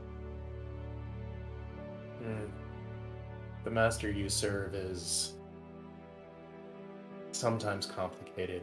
I want to return, but I've seen Tatiana for what it really is. Maybe I don't want to return. I don't know. I'll choose Solace over that. You claimed Tanya is worse than Solace? He's just tried to foment world war. For what? His amusement? And gain. Solace profited a lot from this recent fight. Being able to take up pieces of so many soldiers all at once. Solus is a lot stronger now than he was a week ago. And what do you think he's building that strength for? The Fae, it's what they do. They gather strength. It's like power to them. What do men with power want? More You power. know as well as I, there's always a goal. He's not just gathering strength for the hell of it. He has an end goal in mind. I don't think he thinks that like that. Solus has things he's afraid of in the Fae world. And the parts that he controls well, but there are other things out there that are far more powerful, far more dangerous. Even Solus has fears. Fears of what? Of who? I don't fully know. We only know of a small section of the Fae worlds.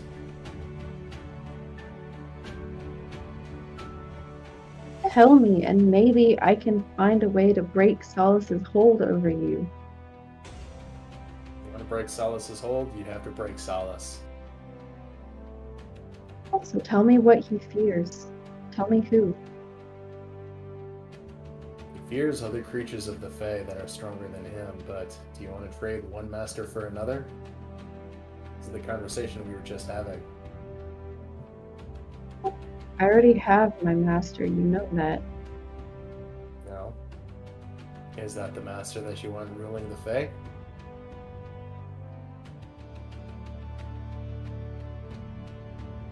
There's no perfect Choice of answer. her and Solus, and yes. Guess that's where we differ. You've taken my key to the Fae realm. I'm now cut off for now, but Solus will try to put his hooks back in soon. And what, you'll happily answer his call? Yes, because if I don't, I will begin to age rapidly and wither away into nothing. So this life of servitude is better than death to you? Yeah, of course. Because I believe one day Solus will be defeated and I will be able to try something new.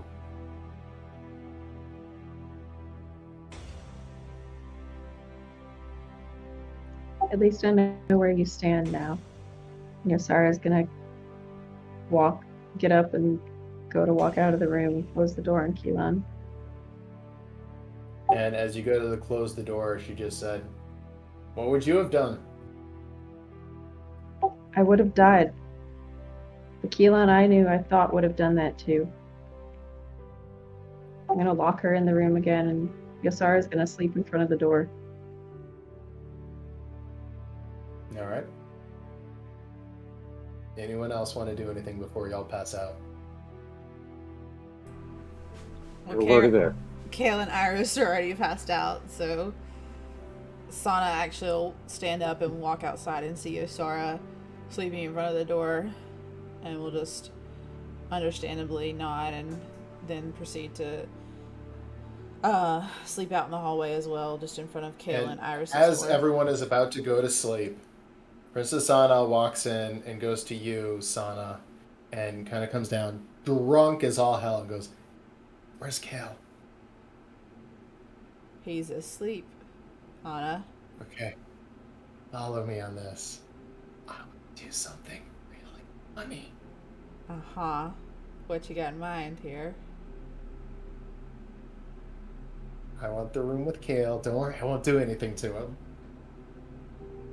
You want me to let you in the room? Uh-huh. You know his sister's in there as well. Yeah, we'll get rid of her. In any way will this bring harm to Kale? And Sana's No, completely it'll sober. be amazing. Okay, fine. And Sana just stands up, opens the door, picks up Iris over her shoulder, and proceeds to walk back out and just motions to Anna to go in and pass out, closes the door. Okay. She grabs your Yosara hand and wakes up. pulls... That's what that roll was. Okay. She grabs your hand and pulls you in, Sana. She takes lipstick and puts on a huge, like, thick amount of lipstick and kisses Kale like 5 times down the cheek to his neck, and proceeds to take off her bra while still wearing her shirt, Of course, and put it in his hand. And has, with lipstick smeared all over her face, she walks out and just lays down on the floor and sleeps right in front of the room. And she's like, here's the thing. He won't know. Nobody else around here will know. But we'll know. And she winks at you as she lays down on the floor and passes out. And Sana just looks down at Anna and just is like, why am I sober right now? And then proceeds to, like, position Iris well and, like, find a good spot and just lays down and just passes out. She's just done. Just done. Like, nope, I'm good. Go to sleep now. Night. Just like, Yasara, how much of that did you see? I would have seen what was in the hall, so I wouldn't have seen what she did in the room. Yeah, so you just see Anna in the hallway, lipstick smearing down her face, like bright red lipstick just all over, just like passed out, and the door half cracked open, and there's kisses all down Kale's face with a bra in hand. oh my gosh. I would take the bra if Sona let me in the room and just stuff it like in my bag so Kale doesn't wake up with it. I would have no idea what it was. And Sana just is like half asleep, just like whatever. It just goes back to just like fully goes to sleep after that, not caring, just like it's fine. The prank will still work regardless, she thinks. It's at least less harmless this way, and Yosara is just gonna go back to sleep on the floor. And with that, you guys all end up passing out. You have yourself a decent sleep, and you all wake up, except for Sana, really hungover, especially you, Kale. Nope, I'm immune to poison. You're immune to poison, never mind. So Yosara and been Sana the good whole time. are both sober. Kale, you wake up hungover. Dimkin comes out, he's nursing his stab wounds in his stomach, and he's just like, I don't feel good. I'm gonna just continue moping around. I'm gonna have some breakfast, and hopefully it doesn't pour out of my belly button. Just let me know if you need me for anything. And as he walks off, you see hanging off the back of his neck is a long tentacle with a little, like, beer mug with Minx, who has grabbed some sort of a beer mug or whatever, and you get the feeling that Minx is hungover. A fist bump makes as he walks past. Adorable. Minx returns it. All right. Well, in his hangover, just kind of like rubs his face and pulls his hand away and sees that it's red and goes, "Oh God, I think I'm bleeding. Did I get stabbed last night?" No. And Oh no. Iris, who wakes up in the hallway, is just like, alright, get out here, and she opens, sees the lipstick on your face, eyes will go wide, she quickly rubs her lips and is like, oh, thank God there's no lipstick on my lips. Alright, we're good.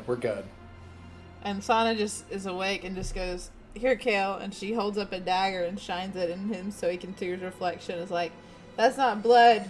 Somebody been kissing on you, boy. And as you walk out, one of the orcs just goes, good to go, little man. He just smacks you on the back. I'm proud of you. That's awesome. And right as he does that, Princess Anna walks by and goes, Kale, I gotta go. And walks away awkwardly, and the orc's like, why was she so... Seeing the lipstick on your neck matches the lipstick on her face, and he's just like, princess! And slaps you on the back really hard and goes, hey, this guy just fucked the princess! And he walks out, and like you just kind of hear the rumor mill starting to spread as he walks out in the hallway as people are cooking breakfast. It was a very, very, like, nice kiss, for sure. I don't know how it got all over there. I don't remember that part. But I guess that's how kissing works? I don't know. Should we get some breakfast? I need something in my stomach because it is just raw and rumbling right now. Sana says, "Yeah, Kale, let's go get some food in your stomach. You upchucked a lot of that alcohol last night, so you're probably pretty dehydrated and empty. Let's get you some fluids as well." And as you guys go out there, you Amazing. immediately smell food of every different kind and smell and flavor. And there are blue of Talon carts that have pulled in, all with all kinds of food. There is a feast planned and prepped, and people are kind of eating. Everyone kind of has one eye open. They're all sun blind as the sun is coming up, and it's a very heavy hangover feast. And there's Triss wearing a blue, beautiful, like evening dress as she's feeding people. Several of her warriors that you all fought with are around, just giving food to people, giving people water. They're just enjoying this moment. The moment she sees you, Triss comes over to you, Sana, as well. We're gonna take on Solace. We've got a lot to talk about in prep. I'm gonna be in the keep. Tell me when you're ready, and find Anna wherever she is and drag her in. All right, Tress. We also have to figure out who's going to represent Pineland and Raycliffe, as we've been given charge of them. Sana says. Whatever you need. And then Sana goes over and starts piling a plate up. And is like, "Kale, what do you want?" She starts like making a plate for him, basically hoping to get him more sober so he'll be able to have this conversation. Just need something greasy. The greasier, the better. English breakfast, American breakfast, Feywild There's breakfast. a 1,000-yard What's the- stare. What's the American breakfast? Canadian bacon, English muffin, That's not an French American. toast, That's and not a an Belgian waffle. That's not an American breakfast. Sounds like a Canadian breakfast. Sausage, bacon. Bacon, sausage, I know, I'm just eggs, kidding. scrambled, easy over. It's all the food I could Hash come up with that had a browns. different country's name tied to them. Hash browns, waffles, French toast, biscuits and gravy. So Sana brings him over like 3 plates and just sets them down and says, "Here you It's all go." good. Kale will very slowly and gingerly eat his breakfast, testing the water before diving in. As you guys start to feast, Anna starts grabbing you and moving you guys over into the keep, where she kind of lays down on the table, and she's just like, "Triss, I'm paying attention. Don't worry." Before we start this, hang on. And Yosara puts 2 plates together and takes one and goes and gives it to Keelan in the room and locks it again.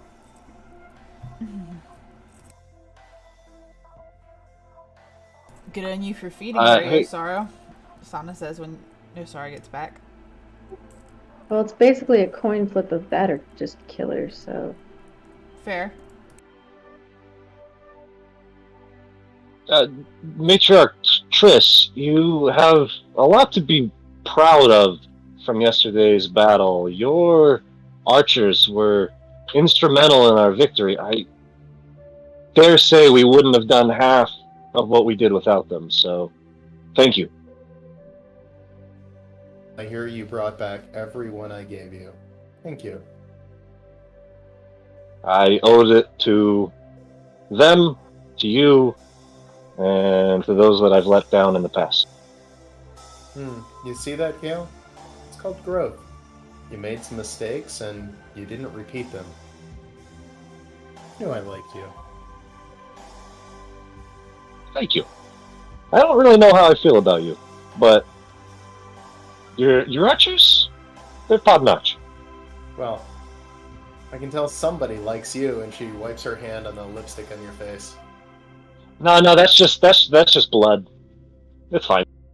Kale, Sure it is. Sana says. She walks away.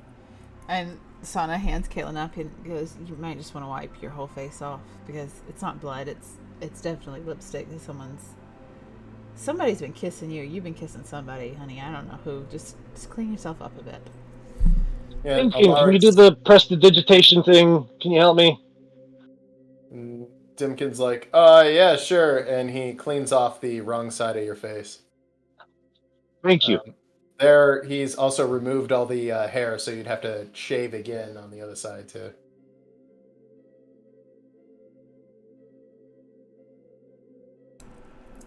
As you go to clean off your face, one of the orcs just kind of grabs your head and looks at it and goes, "Ha ha! Princess praise!" And he slaps you on the back. Praise? Like praise to the princess? Huzzah? Sounds like she was praising you. Pats you twice and walks off. I don't like Alright. this. This is just getting ridiculous. And Yosara just takes one of the napkins and starts, like, Cleans off his roughly face. wiping Kale's face. Kale, Thank you, Yosara. Yes, Sana. I think the reason everyone's congratulating you is because Anna's wearing the same lipstick that was on your face. I'm not sure what might have happened, but everybody seems to think you guys didn't just kiss. Well, that would be news to me. Anyway, what is our plan for today? What are we gonna do? Let's change the subject. I feel awkward. That's fine, Gail. Don't worry. We need to figure out who's going to be in charge of these two city-states, and then we need to figure out... Matriarch, do you have something for us? You guys going into the keep where she is? Yeah, we just finished eating and Okay. cleaning Cleo up. As you guys go into the keep, Anna is sitting there just kind of nursing a hangover. Rothgar is on the other side nursing a hangover. The Pineland General is in there. He's hungover, but not showing it nearly as badly. And you guys now have essentially the war room. Doran has nowhere to be found, and he hasn't been hanging around in a while. And so Anna's like, all right, there's 3 things we gotta solve. Who's gonna run Pineland? Who's gonna run Redcliff? And then what are you guys doing? And Chris says, well, we can discuss what you guys are doing. We have a very important map for you, but we'll discuss that after the first things of who is going to run Pineland and who is going to run Redcliff. And Will missed all of the discussion of this last night as he was not outside when Sana and Yosara. So he has no clue who the contenders even are. So, in terms of Pineland, I know he's older and doesn't really have a lineage, but I do think the general is our best representative for the time being. And it was like, me? I'm a general. I'm a warrior. I don't know the first thing about running an actual city. But you wanted to make amends with Redcliff. That's why you showed up at our summons. You have honor and you have a sense of loyalty and responsibility, and that's necessary for the city-state. Sana looks at Yosara and then Sylvan, knowing that they wouldn't be able to understand, says, maybe you give it to him but have somebody else as an advisor, since he seems to be not as confident in himself when it comes to like the actual ruling of the city. And she kind of just looks around. In Sylvan, maybe since you like him so much last night, Rex could be a good day-to-day advisor or someone to send in charge. I just don't think he's one to be making decisions. So then maybe we should make them a pair. And this is still in Sylvan. Sana says, like, the final say is with the general, and then Rex is just kind of that advisor person. I feel like that might be beneficial. The general could provide that necessary sort of gravitas and sense of authority, and Rex has the energy. Yeah, and they're both well represented in Pineland. I think. Okay, I'll let you do it. I just wanted to throw that out to you, Yosara. And then Sana quiets down and waits. I agree. And then I'll switch back to common and address Triss, who probably understood us, and Anna and everyone else. Wait, what? Who? We nominate the general as chief regent and steward of Pineland while we are away, We also nominate Rex as a regional advisor for issues concerning the safety of Pineland. Oh, Regents. Anna nods her head and says, "All right, if that's what you want, I'm gonna have to make a big tiara for you, General." And the General's like, "I don't need a goddamn tiara." She's like, "I'm only kidding. I'll make a really big tiara." Ugh. I mean, it's pretty nice, General. You might want to try it. And Yosara like holds it out to him. And he sarcastically takes it and places it on his head, and you can see he kind of like bends it around and he's like digging into his head and his hair, and just kind of looks and like, "Happy? Do I look pretty now?" You look You look great. very, very regal. Very, very commanding, General. And he kind of looks back at you, Yosar, and goes, "No one's ever called me regal before. I don't like that." All right, and he takes the tiara off. "I don't need to look regal, but it's nice to know that I can. If that's what you want, I will rule in your stead until you return." Ideally, we can communicate with you to the best of our ability while we're gone, but the essential mission is, don't start any wars and keep the peace. Well, I don't think there'll be any wars to be had while you're gone. With Atropia in defeat, we should be okay for a while. They'll be licking their wounds, and before they realize what happened, hopefully you'll return. And just as an added bonus, making sure that your relationship with Redcliffe prospers now, General. Of course. I think after us repaying our debt, and I'm sure it'll be fine. So, in regards to Redcliffe, the mission to destroy Solace is important, so there's a few people that I've been thinking about that could be leading, or leaders. And then in Sylvan, Sana looks at you and says, "Did we ever actually make a decision on Redcliffe?" And Sylvan, no. I mean, we basically have, Lily and people from our ladder teams or Alaric? Should we leave Alaric here, though? I feel like it would be better if he was at my side to learn, but... Anyways, and Sylvan, she says, "I think maybe there's a few people that could be on a council at Redcliffe. It's part of our ladder teams, So, and with Honesty around, she could still technically be a part of that council to offer guidance." Okay, so here's what we're going to do. And then a comment, Sana goes, "So, I want to form a small council. Anna, I want you to be an advisor when you're able to as a part of Redcliffe, as you still do know a lot about it.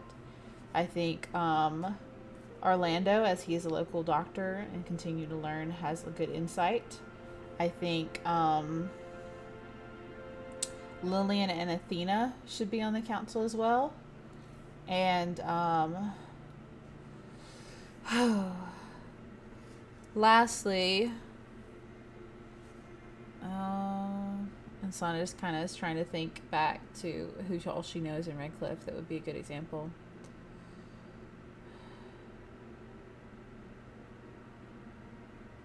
I nominate,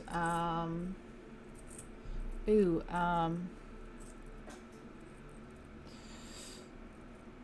Adriel? Adriel is Puppy's dad. Oh, is that Puppy's dad? Okay. And then... He's clearly on the simpler side, but yeah.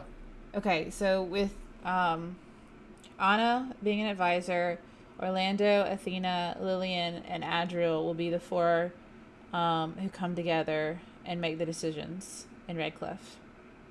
Anna goes, "I will not be around to be the center of attention in Redcliffe anymore.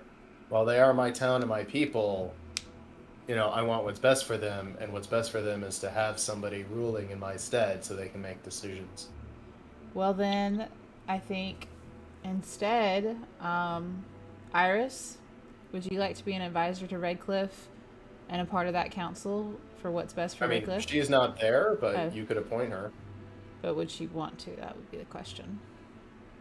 Because she has. I'm gonna, as I turn to Sona and remind her, look, the Dusk Hunters are enemies of the Lore Hunters, yes, but our capture of Iris and offer to take her into the Feywild was one of the reasons the Lore Hunters might give us passage. That's fair. Okay, well, let's see. I've got those 4. I like Helly as an idea. Helly's a pretty good idea, yeah. So let's do that. Let's Boy is do... an institution. Yeah, in Red so Athena, Lillian, Helly, Orlando, and Adriel. So 2 men, 3 women will all be on the council helping manage the day-to-day affairs while I'm gone. And So you're setting up a council coalition. Go ahead and type out who they are and who takes the lead of the council. So it'll be basically a council of 5 that'll make things. And you want Helly to be the leader? Okay, I think that's really interesting. Just go ahead and type that out so I have it in chat.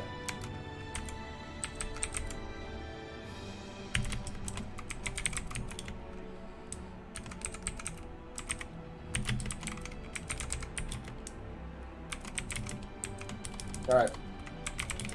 Ventress goes, okay. Alright, now for the real reason you guys are here. And she takes this map and unfurls it on the table. Because this is what we know of the Feywild. oops. I've got a question mark with Take a a line. second.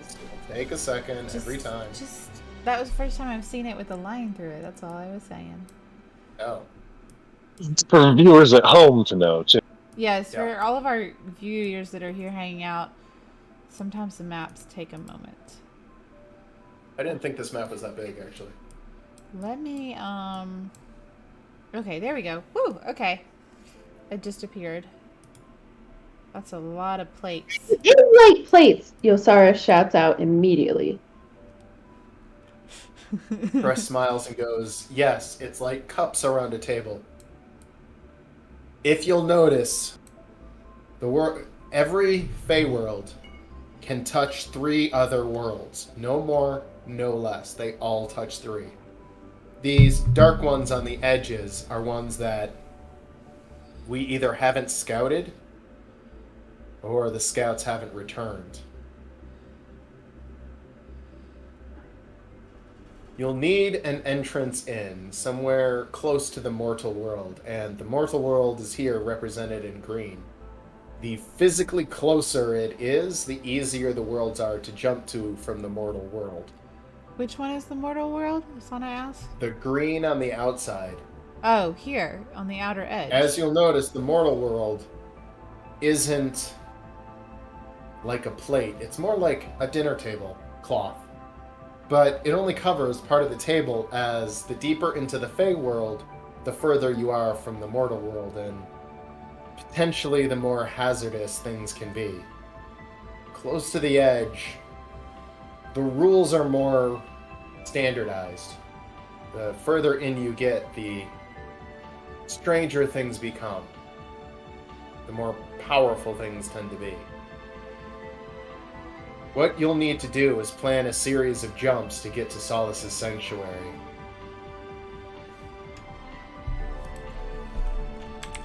Yes, I can see that. There's a couple of routes we can take through areas that we already have knowledge of to get to Solace's sanctuary.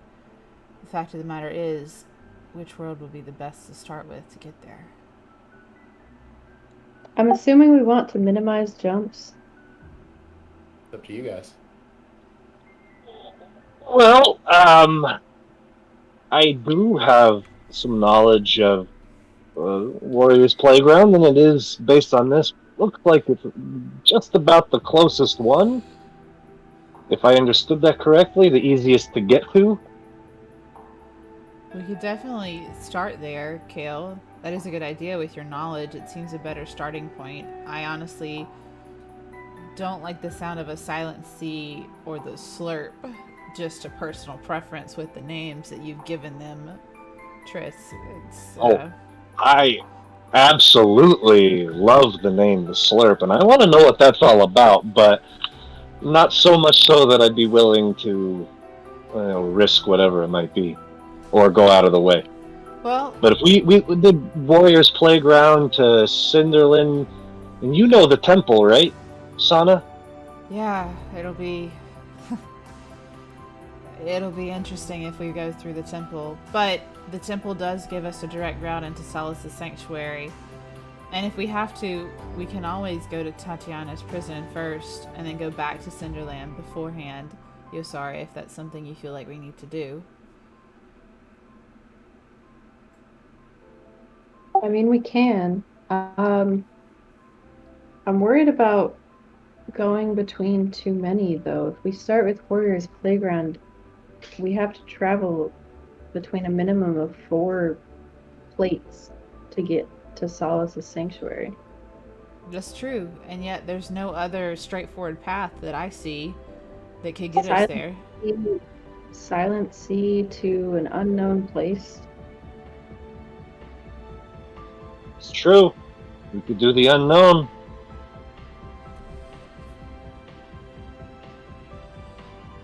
I feel as if it would be better for us to go to places we know, because there's almost safety in previous knowledge, though. The Feywild can be so mysterious and can take so much from us. Are we sure we want to go into an unknown area? Are we sure what we've experienced before will have any bearing on what we go to in the future? True. Sana just really sighs, and her shoulders kind of slump. She goes, maybe it's just my desire to see the temple once more. We can go through there if you want to. I know you haven't had the best of experiences there, and I don't know if you want to go back. It's just the memories. It might be nice to go there once more to see what it's become of it. But I digress. How fast and efficient do we want to be in this? Do we have the time if we go into the Feywild? That's the thing with the Feywild. Unknown. Time works differently on each world, and you don't know how it's going to be until you get there. Exactly what I was thinking. Kale, what exactly do you know about, like, how is Warrior's Playground? Well, I was like having an okay time there, with the exception of like I lost all my money. I didn't really know where I was going, and I didn't understand that. And I've learned this from you all that they like to trick people, and like everything is a contract or a gamble and stuff. So yeah, I was kind of like the ass end of a lot of that, but it's kind of exactly what it sounds like. It's a whole bunch of people fighting all day, all night for the fun of it. I technically was kicked out, but it's not because I did anything wrong. I think it was more of a mercy, if anything. Did you lose all of your money because your pockets had holes in them, or because it was taken from you? Oh no, this was pre pocket holes. This was me not realizing. Well, I still don't really understand how I lost the money. It happened, but I remember having to give it to people. Okay, so maybe avoid Warrior's Playground with Kale, because he's lost a lot there already. I don't disagree. It might be best to just drive straight into the Silent Sea and go from there. We could go Dune to Meta to Temple to Solace.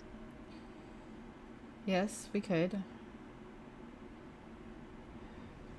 Would Dimkin have prior knowledge of any of these planes that are against? He just knows that he had a way to travel into one of the planes, but from there, he doesn't know about any of the planes in more detail than you guys know. Okay, well, we can either go with Silent Sea or Dune, because either one I think will help us have one or more straightforward path to Silas's sanctuary. So, let's take a quick vote. I think Dune is the most straightforward. Silent Sea. You also need a place to anchor you in there. Do you have a way to go to the Silent Sea? Have any of you been there before? See, I was wondering if that would come into effect. Mm-hmm. I So, mean, you guys literally had Triss build keys to those places, to which Triss produces them and says, so here's the thing. If you go straight to Temple of Soon or Tatiana's prison because you're not going the most direct route, there's possibility of you getting pulled into another world. Any path that crosses it has a chance to absorb you. wait, Triss, if we started at Warrior's Playground, will we be able to get to the Temple of Soon easier, or would it be better for us to just try and go straight to the Temple of Soon? Well, that's the whole thing. It's chance. Right. If you went Warrior's Playground, it would be the path that you know you were taking. If you tried to go directly, you could end up somewhere else, depending on factors that we don't fully understand. Okay, so suffice to say, with this map, we know that Temple of Soon is the most direct way to get there, and that's the one we have a key for. So do you guys want to just try that and take a chance and then see where we end up? I mean, as far as I know, none of this is going to be a very exact method of travel. So if we try Temple of Soon, and I look at Triss, we could end up in one of the other areas that cross it, meaning something connected to it, right? Mm-hmm. Which any of those three would be beneficial to us. That's fair, true, yeah. It connects to Solaces, and both Cinderland and the Into the Meta could get us too soon to Solaces. I agree. That might be the best path to take for now. That seems like the best way of, even if it fails, we fail upward. Yep. Okay. So you guys are going to try to go essentially straight there. Kale, are you okay with that? Yeah, I trust your decision. My only concern is we don't know what Into the Meta is. It sounds like it could be hellish in all sorts of fun ways. We also don't know what But Cinderland is either. Is Hrothgar still in town? Yeah, he's at the table half passed out. Hrothgar, can you get my brother, the representative of the Lore Hunters, here? Yeah. Let me just find him. Well, minute. He stands up and walks out. I don't know if we need to try to speed run this thing, you know? We might be doing ourselves more harm in the process.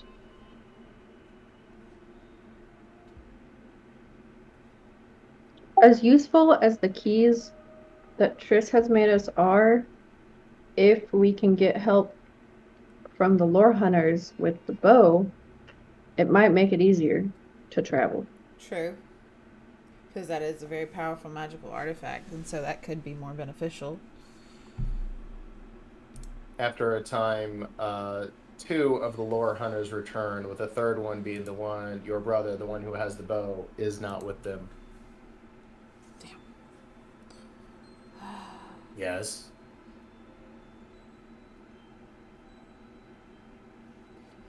Where's my brother? He is working on lore hunter business.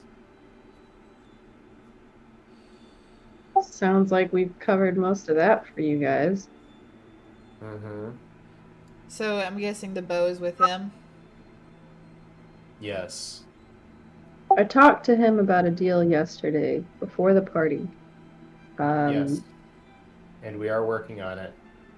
We believe we have some navigational tools. Each one is single use, but we should be able to get you about 6 of them that will assist you in traversing the Feywild. Single use meaning can only be used once for a group of people, or single use meaning can be used once for one person?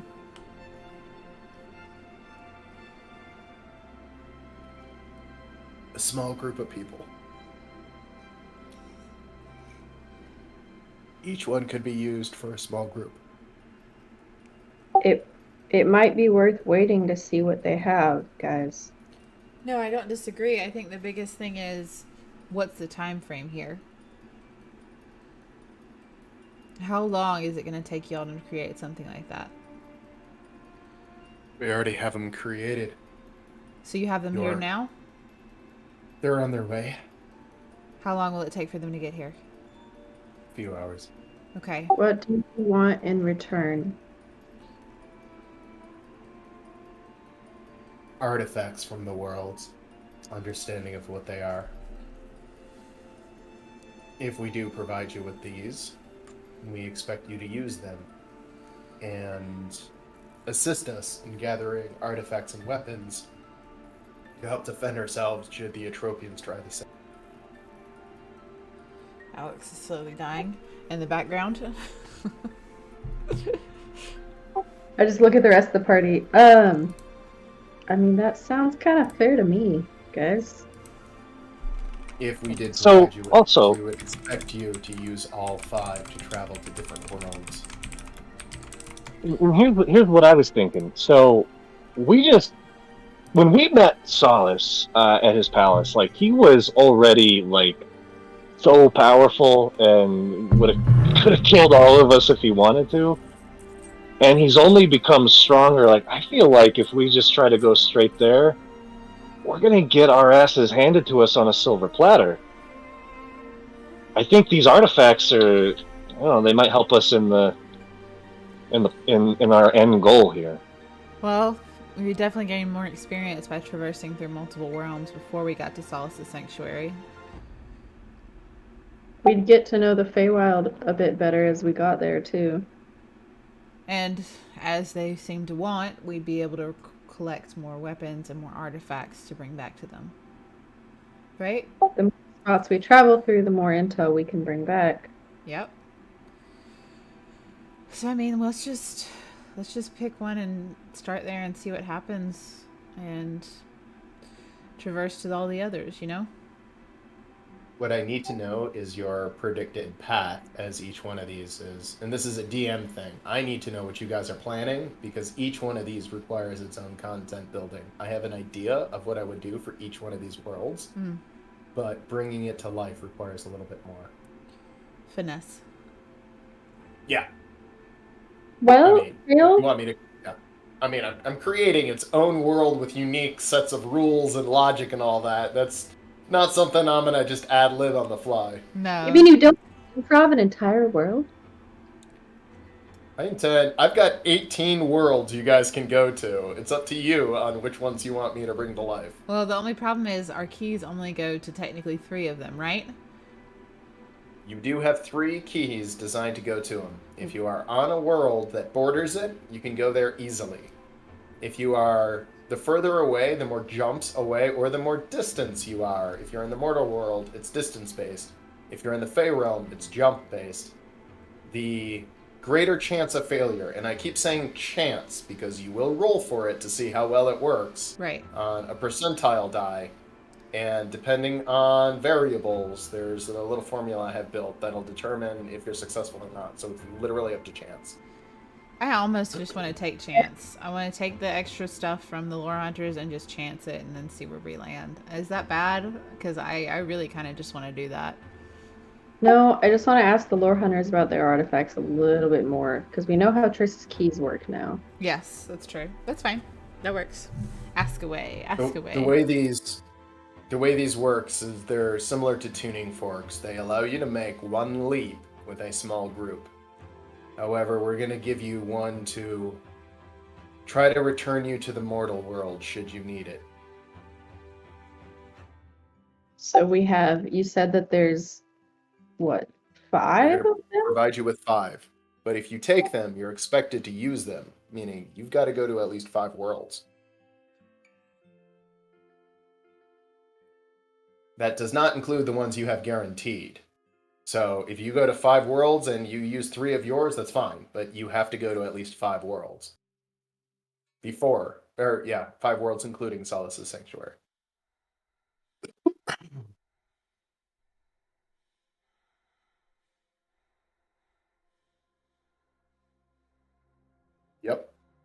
I mean, that doesn't mean you have to hit 8, but that means you have to hit at least 5 if you take their gift. You could hit more because you have 3 guaranteed keys. You could also hit more because you Good. end up in the wrong spot. It's true. And you don't know what will happen if you run out of keys.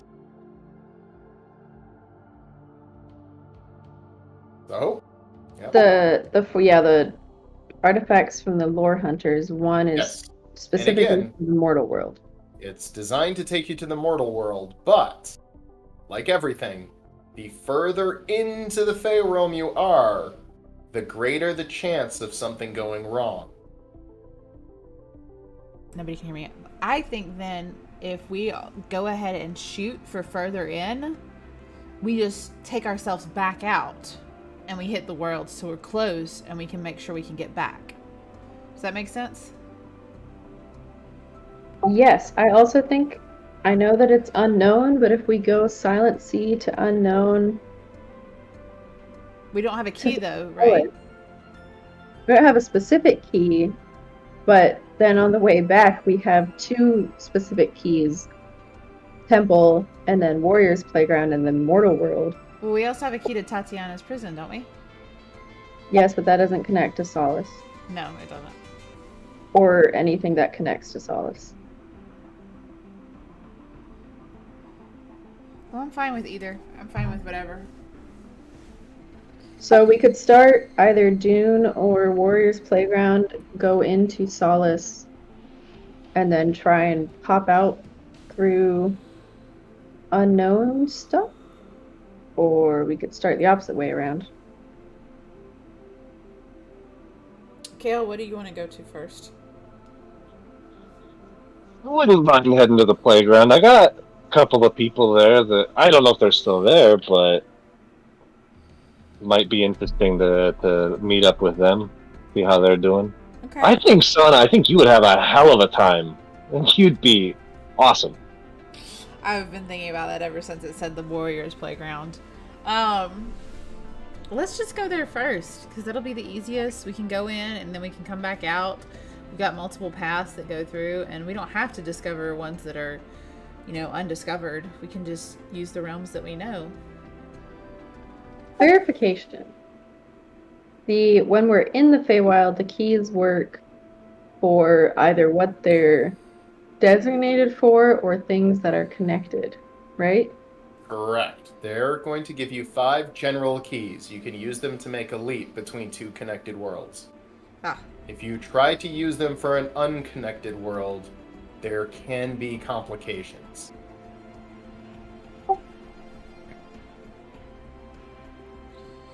I think that's fine. Let's just go into the playground. Let's go play. Okay. You Sarah? All right. So you're planning to go to the playground first. Where's your next leap? It's either Cinder. So I actually want to totally plan out your guys' path. I know that's a little bit meta, but I want to do that because each one of these may take more or less planning depending on where you guys are planning on going.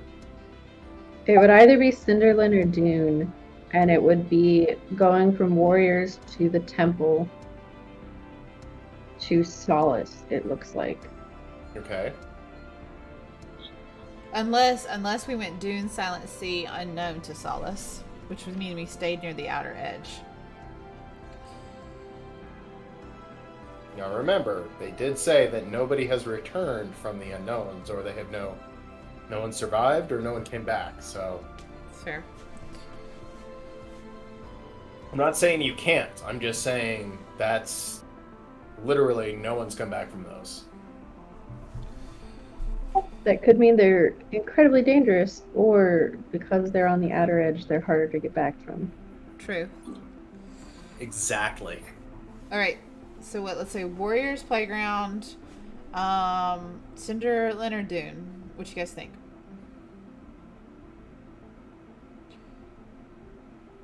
Oh, well, we could go Cinderland, to Tatiana's prison, do a little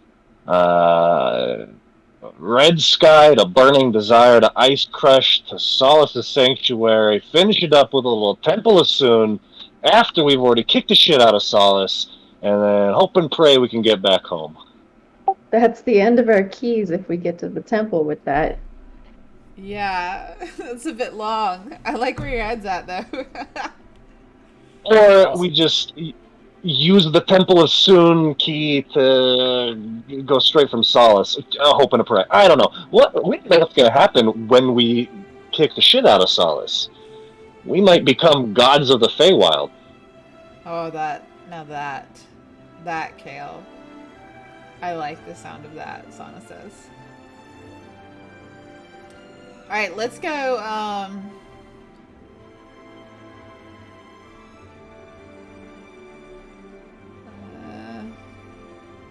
Alright, I'm thinking Cinderland, Temple of Soon, Solace Sanctuary, and then we go back through the Symbol of Soon into the Meta Dune, and we can go over to Silent Sea. If not, when we hit Dune, we'll have it 1, 2, 3, 4, 5. 5 of them, and we can pop out. Sarah, do you want to go to Tatiana's prison? Or Titania?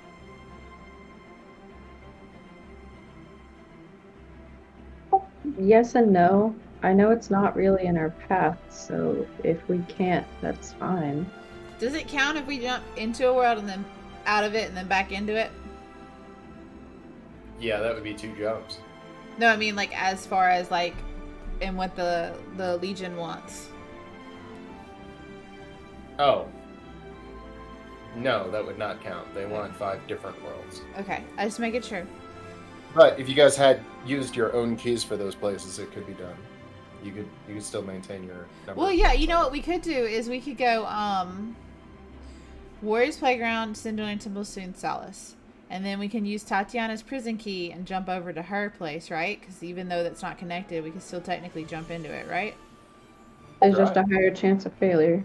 Right. And then we could go to Red Sky, Char, and the Slurp and get out, right? So that's what, 1, 2, 3. That doesn't count. 4, 5, 6. Oh, that's 7. How many keys do we have? Well, no. Warriors, Cinderland, Temple, Solace. You could do up to 8 if you took their 5. Warriors, Cinderland, Temple, Solace, Titania, Red Sky, Char, Slurp is 8. And then you're pretty close to get out. But we don't have a key to get out. But Solace doesn't count, right? I mean, it still counts as a Oh, jump. it still counts as a jump. Wait, so the key to get out is on top of the 5? Yes, a key straight back to the mortal world. Okay, so we have 8 jumps, and then, okay. And then, yeah, your chance to get home.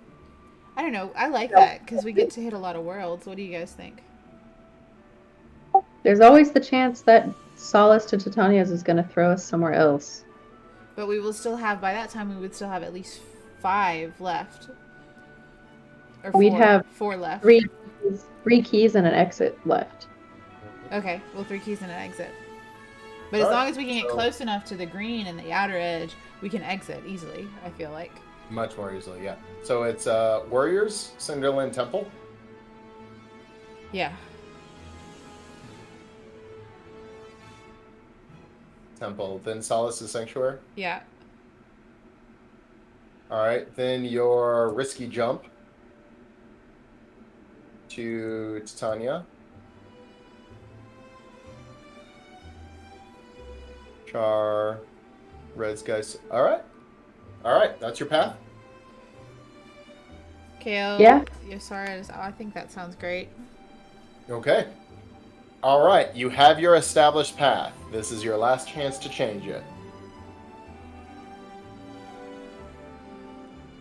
We're gonna go for Barring any jumps going bad or anything, yeah, that's what we're shooting for.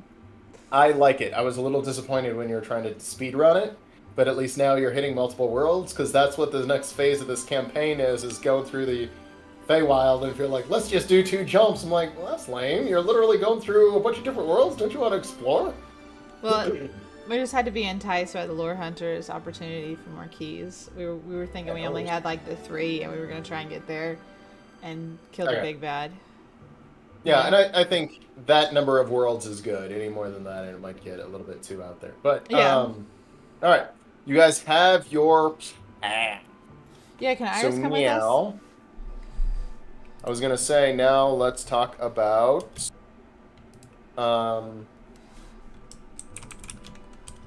yeah, so who all's going is the next question.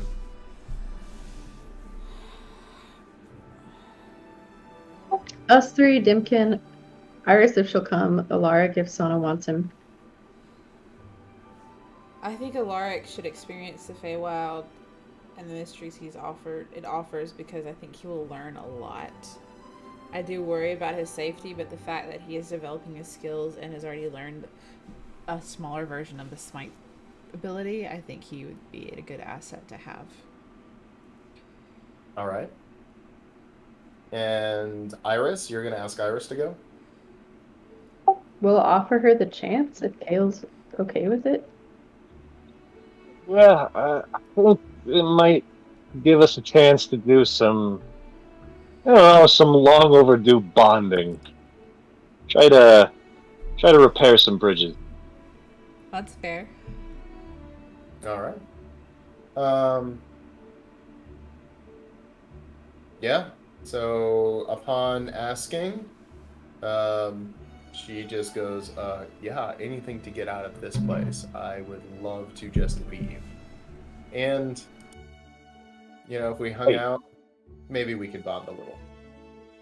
There's one rule. And in addition to all of Yasara's rules that she'll come up with, you can't try to cut my head off. Or any other body parts. Seconding that, I mean, Sana like says. If you need to take a toe or something, just give me a heads. Oh, nope. Kale, nope. Yeah. I agree with you, Sara. No body parts, no head chopping off, no attacking the group. I will not try to attack you, Kale. That I promise. What about the rest of us? Sana says. Deal. And she shakes your hand, Kale. Hold on. Oh, don't worry, son. I know that you're stronger and tougher than she is anyway. I'm not worried about you or Yosara. Dimkin maybe a little bit, and Alaric definitely, but yeah, no, you leave Alaric alone too. Okay, hold on. So she's gonna not kill you and Alaric, but the rest of us get stabbed in the back is fair game, Kale? That's not very fair, Kale. Okay, fine. Make her sign and whatever. Or spit shake. I don't know how you do things.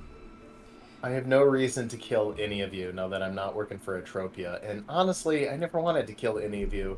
Just the person who killed the Atropian regent, which happened to be Kale, so... Okay, alright. Fine, fair. Fair, Sana says. Just...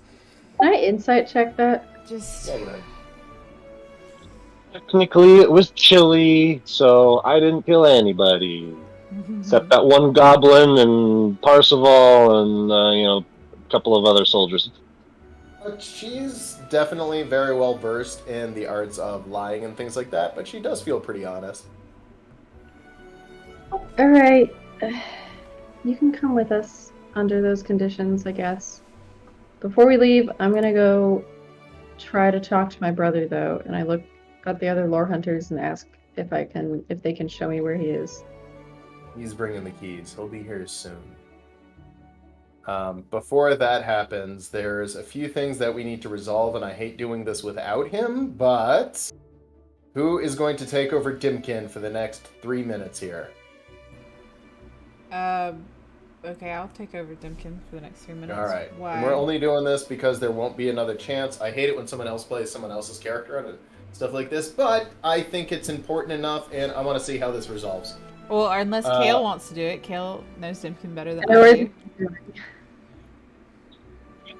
Make a joint decision as... Okay. Yeah. So, as you guys start prepping to go, Princess Anna gives each one of you 250 gold for your trip. For Alaric, she gives an extra 100 to you, Sana. Okay, that's... So you get 350. 350, gotcha.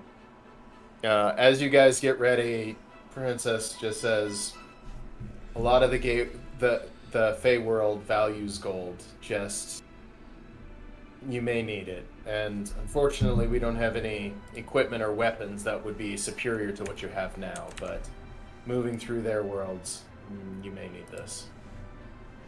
Thank you, Anna. We also have a healing potion for each of you, as it may come in handy, especially if your fight with Solace is coming. So go ahead and add a healing potion to everyone's inventory. If you need help, let me know. I'll add one to Dimkin. Because I'm pretty sure I know where it's going with someone having to run Dimkin for a second. Can I ask the general to come with us while we go with Dimkin to go find Rex? There you go. Yeah. And of course the general has no problem coming, and he's like, can't believe Rex and I are going to be working together and taking over a whole town. So, yeah, let's find him. And it doesn't take long. Rex he's eaten, he looks full, does not look hungover at all. And you get the impression that after you told him what you told him, he quit drinking. And Rex has put on a clean shirt and has done his best to make himself look as presentable as possible. Immediately, as Rex sees you guys coming with the general, he stands up straight and he's just... Yes, what can I do for you? Hi, Rex. Rex. So I know there's this question of and I mean I hope we're not like in the middle of a busy street or something. No, you guys walk off separately. Dimkin comes with you. So I know there's this question of a debt between you and Dimkin, right? Can you remind me of how much that was for? 500 gold, he says, very kingly. Would I remember if that's accurate? I hope so. It is accurate. I remember that it's accurate. Okay. Alright. Can we make a bit of a deal with you to What lessen kind that of debt, deal? but give Okay. you some more I don't want to say power. That's not the right word. And I look at Sana. So Sana chimes in and says, we want to lessen the debt and give you a way to make more gold in a less mutilating way. And what way would that be? He says, trying to choke down his excited smile. So you have the exact level of just energy and motivation and you know, stick to itness that we want to see guarding Pineland while we're away, right? Paired with that, we need someone with the experience of running a large number of people, of leading an army or a The city. general goes, oh my god, they want you to replace me as general while I run the town, and I will one day Right. train you to And I become like a leader. smack him on the back of the head. What? You guys were taking too long. Yeah, lesson number 1. Let your superiors talk, jackass. Okay. Sure, you want me to run this place? The general Yeah. said. Just let me finish, dude. And I look at Rex. He'll bring the experience. You have the energy. We want you all to rule together. Since you already spoiled the ending there. He can't contain his smile. So Rex, will you forgive Dimkin the gold he owes you and take up this responsibility for us while we're away? On one condition. Dimkin gives me a hug, and he runs up and grabs Dimkin and picks him up off the ground and starts swinging around like, thanks, buddy! He starts patting him on the back like they're best friends in the world. None of us stop him. Just none of us. Imagine Dimkin goes, yes, Rex, okay. Exactly. Thank you, Rex, for taking on Rex the gets a responsibility. slimy octopus hug from Minx. Yeah, and right as Rex puts him down, he spits on his hand, and he goes to shake. And Minx just comes up and just slaps something and like wraps around and is just like shaking it up and down and all tentacly He like. shakes the tentacle very excitedly. Awesome. Well, General Rex, you're going to take care of Pineland. Are you ready? We'll take really good care of Pineland. General's like, yeah, I was there before I was born. I'll be there after I'm dead. Consider changing the name to Stoneland, because not a lot of pine. A whole lot of stone. That's true. Brickland, maybe? And you hear Rex whisper, Rexistan. Rex. No, Rex. There's something to that. Rex, if you want to think about a new name with the General, why don't y'all go off and bring us back some ideas before we leave? I'll see what I can do, and I'll build a statue in your honor. And he looks at Dimkin for 500 gold, and he takes a wink. Well, that's been resolved. Luckily.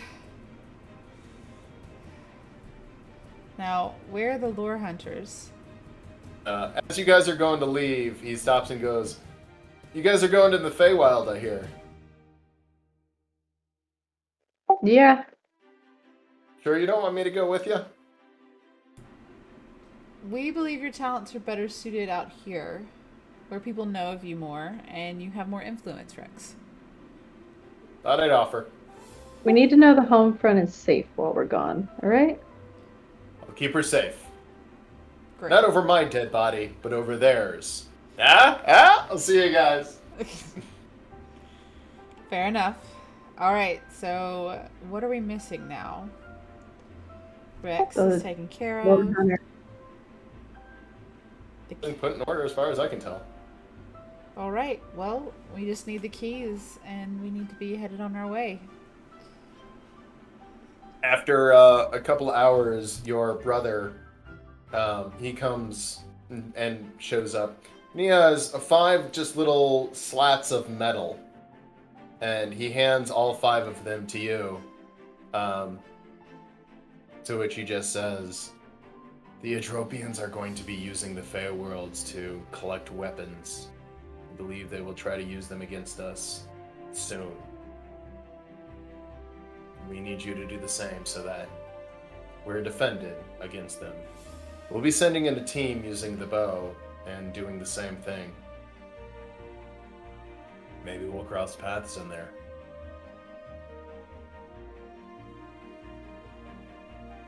I have a favor to ask. Well, I guess technically 2 while we're gone. The one we took Always to both. favors with you people, isn't it? Well, as you know, our people are really good at favors. The one we took the bow from. Yes. She's currently in prison in the keep. She's guarded. She wants to return to Solace. Ideally, we can get rid of Solace and her contract will be broken, but I don't know how dangerous she will be on this end if she gets free. We're lore hunters. We're used to keeping magical creatures contained. If you're asking for us to put her in one of our prison cells, we will do that. Yes, but nicely. She will be well taken care of. Thank you. Second favor, I have this dragon claw thing, too. I don't remember if it was a claw or a tooth. Tooth. Can you help me make this into a necklace? I know it's silly, but I like gesture at someone. She has an apprentice who really wants it, and he kind of helped save our asses a couple times, so. Come on. And he takes you over to just one of the rooms where he unfurls he's got like a piece of cloth, and as he unfurls it, there's a very, very, very small, very sharp, very, very like pointed blade. There's a couple of others, almost looks like jeweler's tools, and you and your older brood brother get to sit there for the next hour while you kind of go through one of the traditions of your people, the Yuan-Ti, and he shows you how to properly fashion bone into a piece of jewelry by slowly hollowing it out so not to crack it, using the right tools so you don't damage what you're using, and then he offers you a couple of different kinds of ties, including just a standard silver chain, or you can use something that is from your people, which is a style of leather from a reptile, or you can use a piece of standard leather. And he has a couple of different options, all for aesthetics, but each one of them has their own kind of meaning. And he basically says, our people use this kind of leather, being the one from reptiles. The humans typically go with this kind of leather, which is from a cow usually, or some sort of a beast of burden. And you can always go with a chain, though that is not as tactical. Leather for the significance. So, okay. So he gives you a piece, and he just kind of has an extra strip of leather that he puts on the dragon's fang, and he hands it back to you, and he goes, well, for whoever this is for, they will carry a piece of our people, but... Thank you for teaching me that also. It's one of the things I missed out on, I guess, when I left home. It is. It is something that when you become a warrior, you learn how to properly keep trophies. Again, a piece of your history that was neglected. I'm glad I could bridge that little gap. Hopefully I can bring you some more from the Feywild. We're expecting of it. Be careful when you're out there. Trust no one. Touch nothing unless you know you can kill it. I'll see you on the other side. And I go back to the group. Well, I'll be leading a team into the same side. We may cross paths there.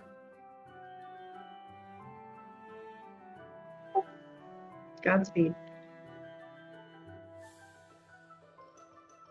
After a while, Yosara comes back with the dragon fang and a piece of reptile leather as basically the chain kind of thing that it's around. And Alaric, of course, seeing that is like, oh, no! Yeah, exactly. It kind of looks like that, except with the dragon fang. Alaric is just overjoyed. He's like, oh, it's just the really cool guy with the scary smile hat. This is amazing. Alaric, this is a very significant item. This is a trophy from one of your first major battles as you fought the dragon. Wear it with honor and pride and to remember what you've overcome. He stands up proudly and goes, thank you, Yosara. I will. Put it around his neck. He tries hard, but then after a second, he's just looking at it all excited. Thank you, Yosara. I appreciate you doing that for him. Alaric, you gotta take care of it now. It's a trophy. I will, Sana. I will. Okay. Are you ready to And go? with that, Triss comes over to you guys, says, well, come to Talon. We will travel by day. Arrive there tonight. There's a place that borders the darkened swamps that'll make the jump easier. It should increase your chances of success. And with that, the 5 of you, 6 of you including Iris, come together, putting on your armor, looking sharp. The 6 of you walk outside of Redcliffe with everybody in Redcliffe kind of cheering for you, waving at you as the 5 heroes and Iris leave Redcliffe, leaving a council in charge, with Princess Anna taking over Atropia, with Hrothgar still in charge of the Republic of Umbria, led by Triss to Talon, where you guys will be jumping into the Fey Realm. And just for funsies, trip goes completely uneventful with your nerves keeping you relatively quiet. You come to a small, almost temple-looking structure. It's not super exciting. Just marble walls, a little bit run down, some vines crawling on the side. They're about knee high, maybe. And there you guys walk into the center of the temple. Triss just says, "Good luck. Be careful in there." And she and everybody else leaves as you're in this small, about a 10 foot by 10 foot space. And there in the center, there's just a wooden table. Are you guys going to make a jump into the Fey realm? Let's do it, baby. Let's Okay. go. I think we're ready. Which key are you using? As you have a return home key. Someone keep track of this because I don't want to. Return home key, 5 normal Fey keys, and then your 3 specific keys. So one person's going to take all the keys. I have them listed in inventory here. Perfect. I would suggest us using Warriors Playground first, as that's where we want to land, and we can use a specific key for that, so that we can save our 5 keys that are unspecified for other jumps.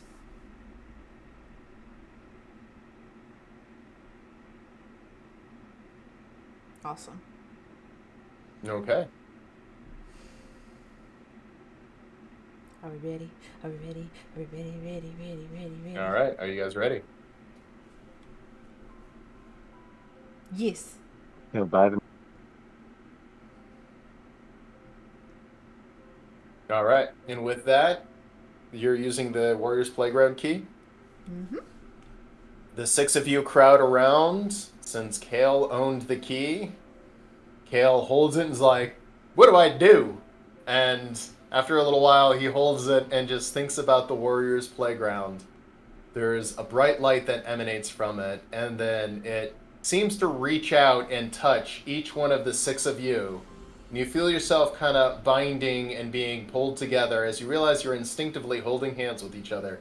There's suddenly a flash, and you appear in a temple similar to this, except it's made out of a strange wood, almost thin reeds. They're about a 1/4 to 1/2 inch thick, and the whole place has a very strange floral smell to it. The wood is very, very hard wood. There's sand where you're standing, but not inches of it, just like sand lightly covering the wooded floor. And there's a cheery atmosphere as you can hear people shouting in the distance. And immediately someone runs over to you wearing just a very plain clothes, kind of rags, and goes, "Visitors! Excellent! Oh my god, this is amazing!" And you hear him blow this horn, and the cheering stops in the distance. And he goes, "Come, come, come! We have to meet everyone." And there, the 6 of you are very quickly, excitedly ushered through this path of, again, this thick wood that covers kind of everything. There's buildings alongside of you made all out of this heavy wood. And you walk into this beautiful arena with golden arches. And as you walk through, you see it is about a 2-inch thick sand pit, or of 2 inches of sand. And there is several dozen spots of red sand where blood has been spilled everywhere. The sand is caked with blood. The people in the stands are all, looks like they were cheering and laughing. Everyone seems a certain level of inebriated. And there, as you walk up, there is a large chair overlooking all of it, almost like a throne. And the guy standing there has a big old mean horn and goes, "Oh, visitors, excellent!" And he takes a sip and goes, "Which one of you are warriors? Which one of you are servants?" "Oh, well, I'm sorry. Before we begin, it would be rude of me not to explain the rules here. Understand, we have 3 rules. All wagers are binding. All wagers are for 10 gold. And all wagers are final unless forfeited by the challenger. Do you understand?"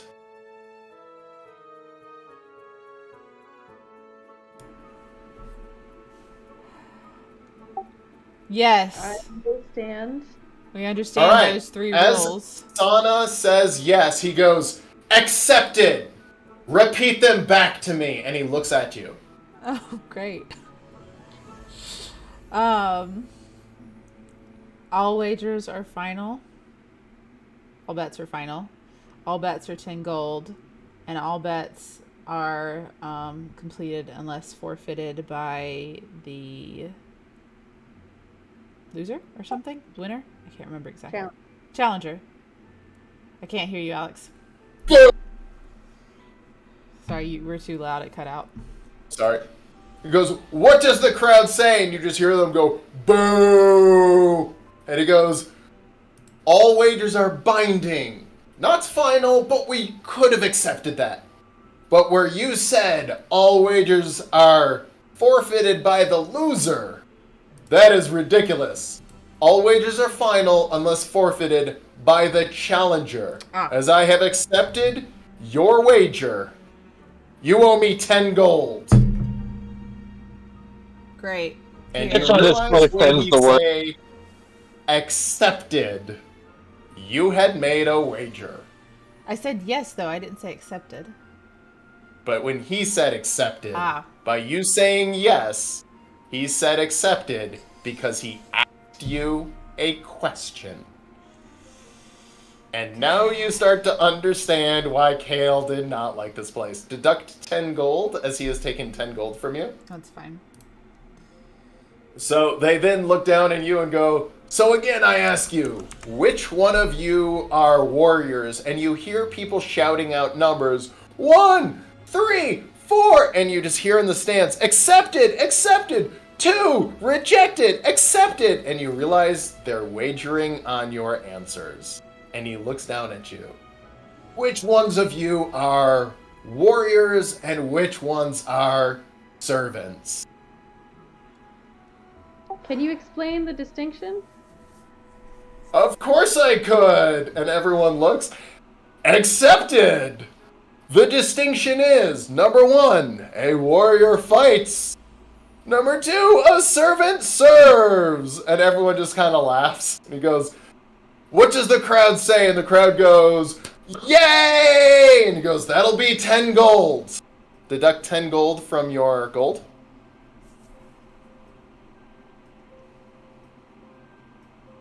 Cannot a warrior serve? Accepted.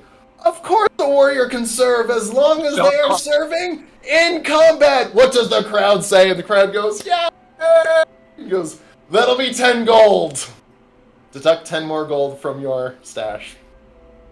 Now remember, questions are like poison here, so don't ask them, don't answer them. I look at Caleb. Accepted, and I wink. I don't think that was a question, so I think you're good. I know, I was just teasing Caleb. Well, if you had made it, it would have been binding. Okay. So I'm going to ask you a third and final time. Which are you are warriors, and which of you are servants? And you hear, I called 3! I called 3! And you realize just on the number of times he was asking you, people were wagering. This is like the... Rejected! Where Loki ends up in Thor Ragnarok or whatever. Okay, I have not seen that, so if I'm stealing it from something... No, you're not. It's just a very similar environment style that she means that you're giving off for this arena area that we're in right now. That sounds like a Roman okay, for cathedral. Ragnarok? Okay, yeah, I was kind of going for that vibe. I have seen Ragnarok. Yeah.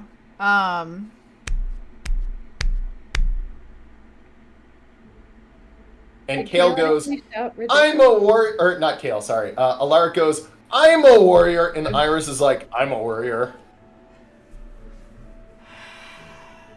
I tried the servant gig last time, it wasn't great for me. I'm a warrior. Look at Sona. I mean, if we want to stay with them, I guess we have to say warrior. Sana's brain is just trying to run at a mile a minute right now because we've lost in total 30 gold, and so her brain's trying to figure out how she can turn this around. But the question is, which of you are warrior and which of you are servants? And then Sana looks at Yosar and just nods, and they both, almost in sync, say, warrior. What does Dimkin say? Dimpian says warrior as well. Okay. We're all going to be in the And- warrior class together. He laughs immediately and goes, 6 warriors, no servants. I've seen this before. Alright then. What class of warrior, lower class, middle class, or higher class, are each one of you? And Alaric, without skipping a beat, goes, lower class! And the crowd just busts up laughing. And he nods and goes, I appreciate your honesty. And you hear someone go, shit, oh man. And you can tell they were wagering on that too. Iris goes, highest class. And he nods at Iris. And the 4 of you, which class of warriors are you? Middle. Okay. Middle.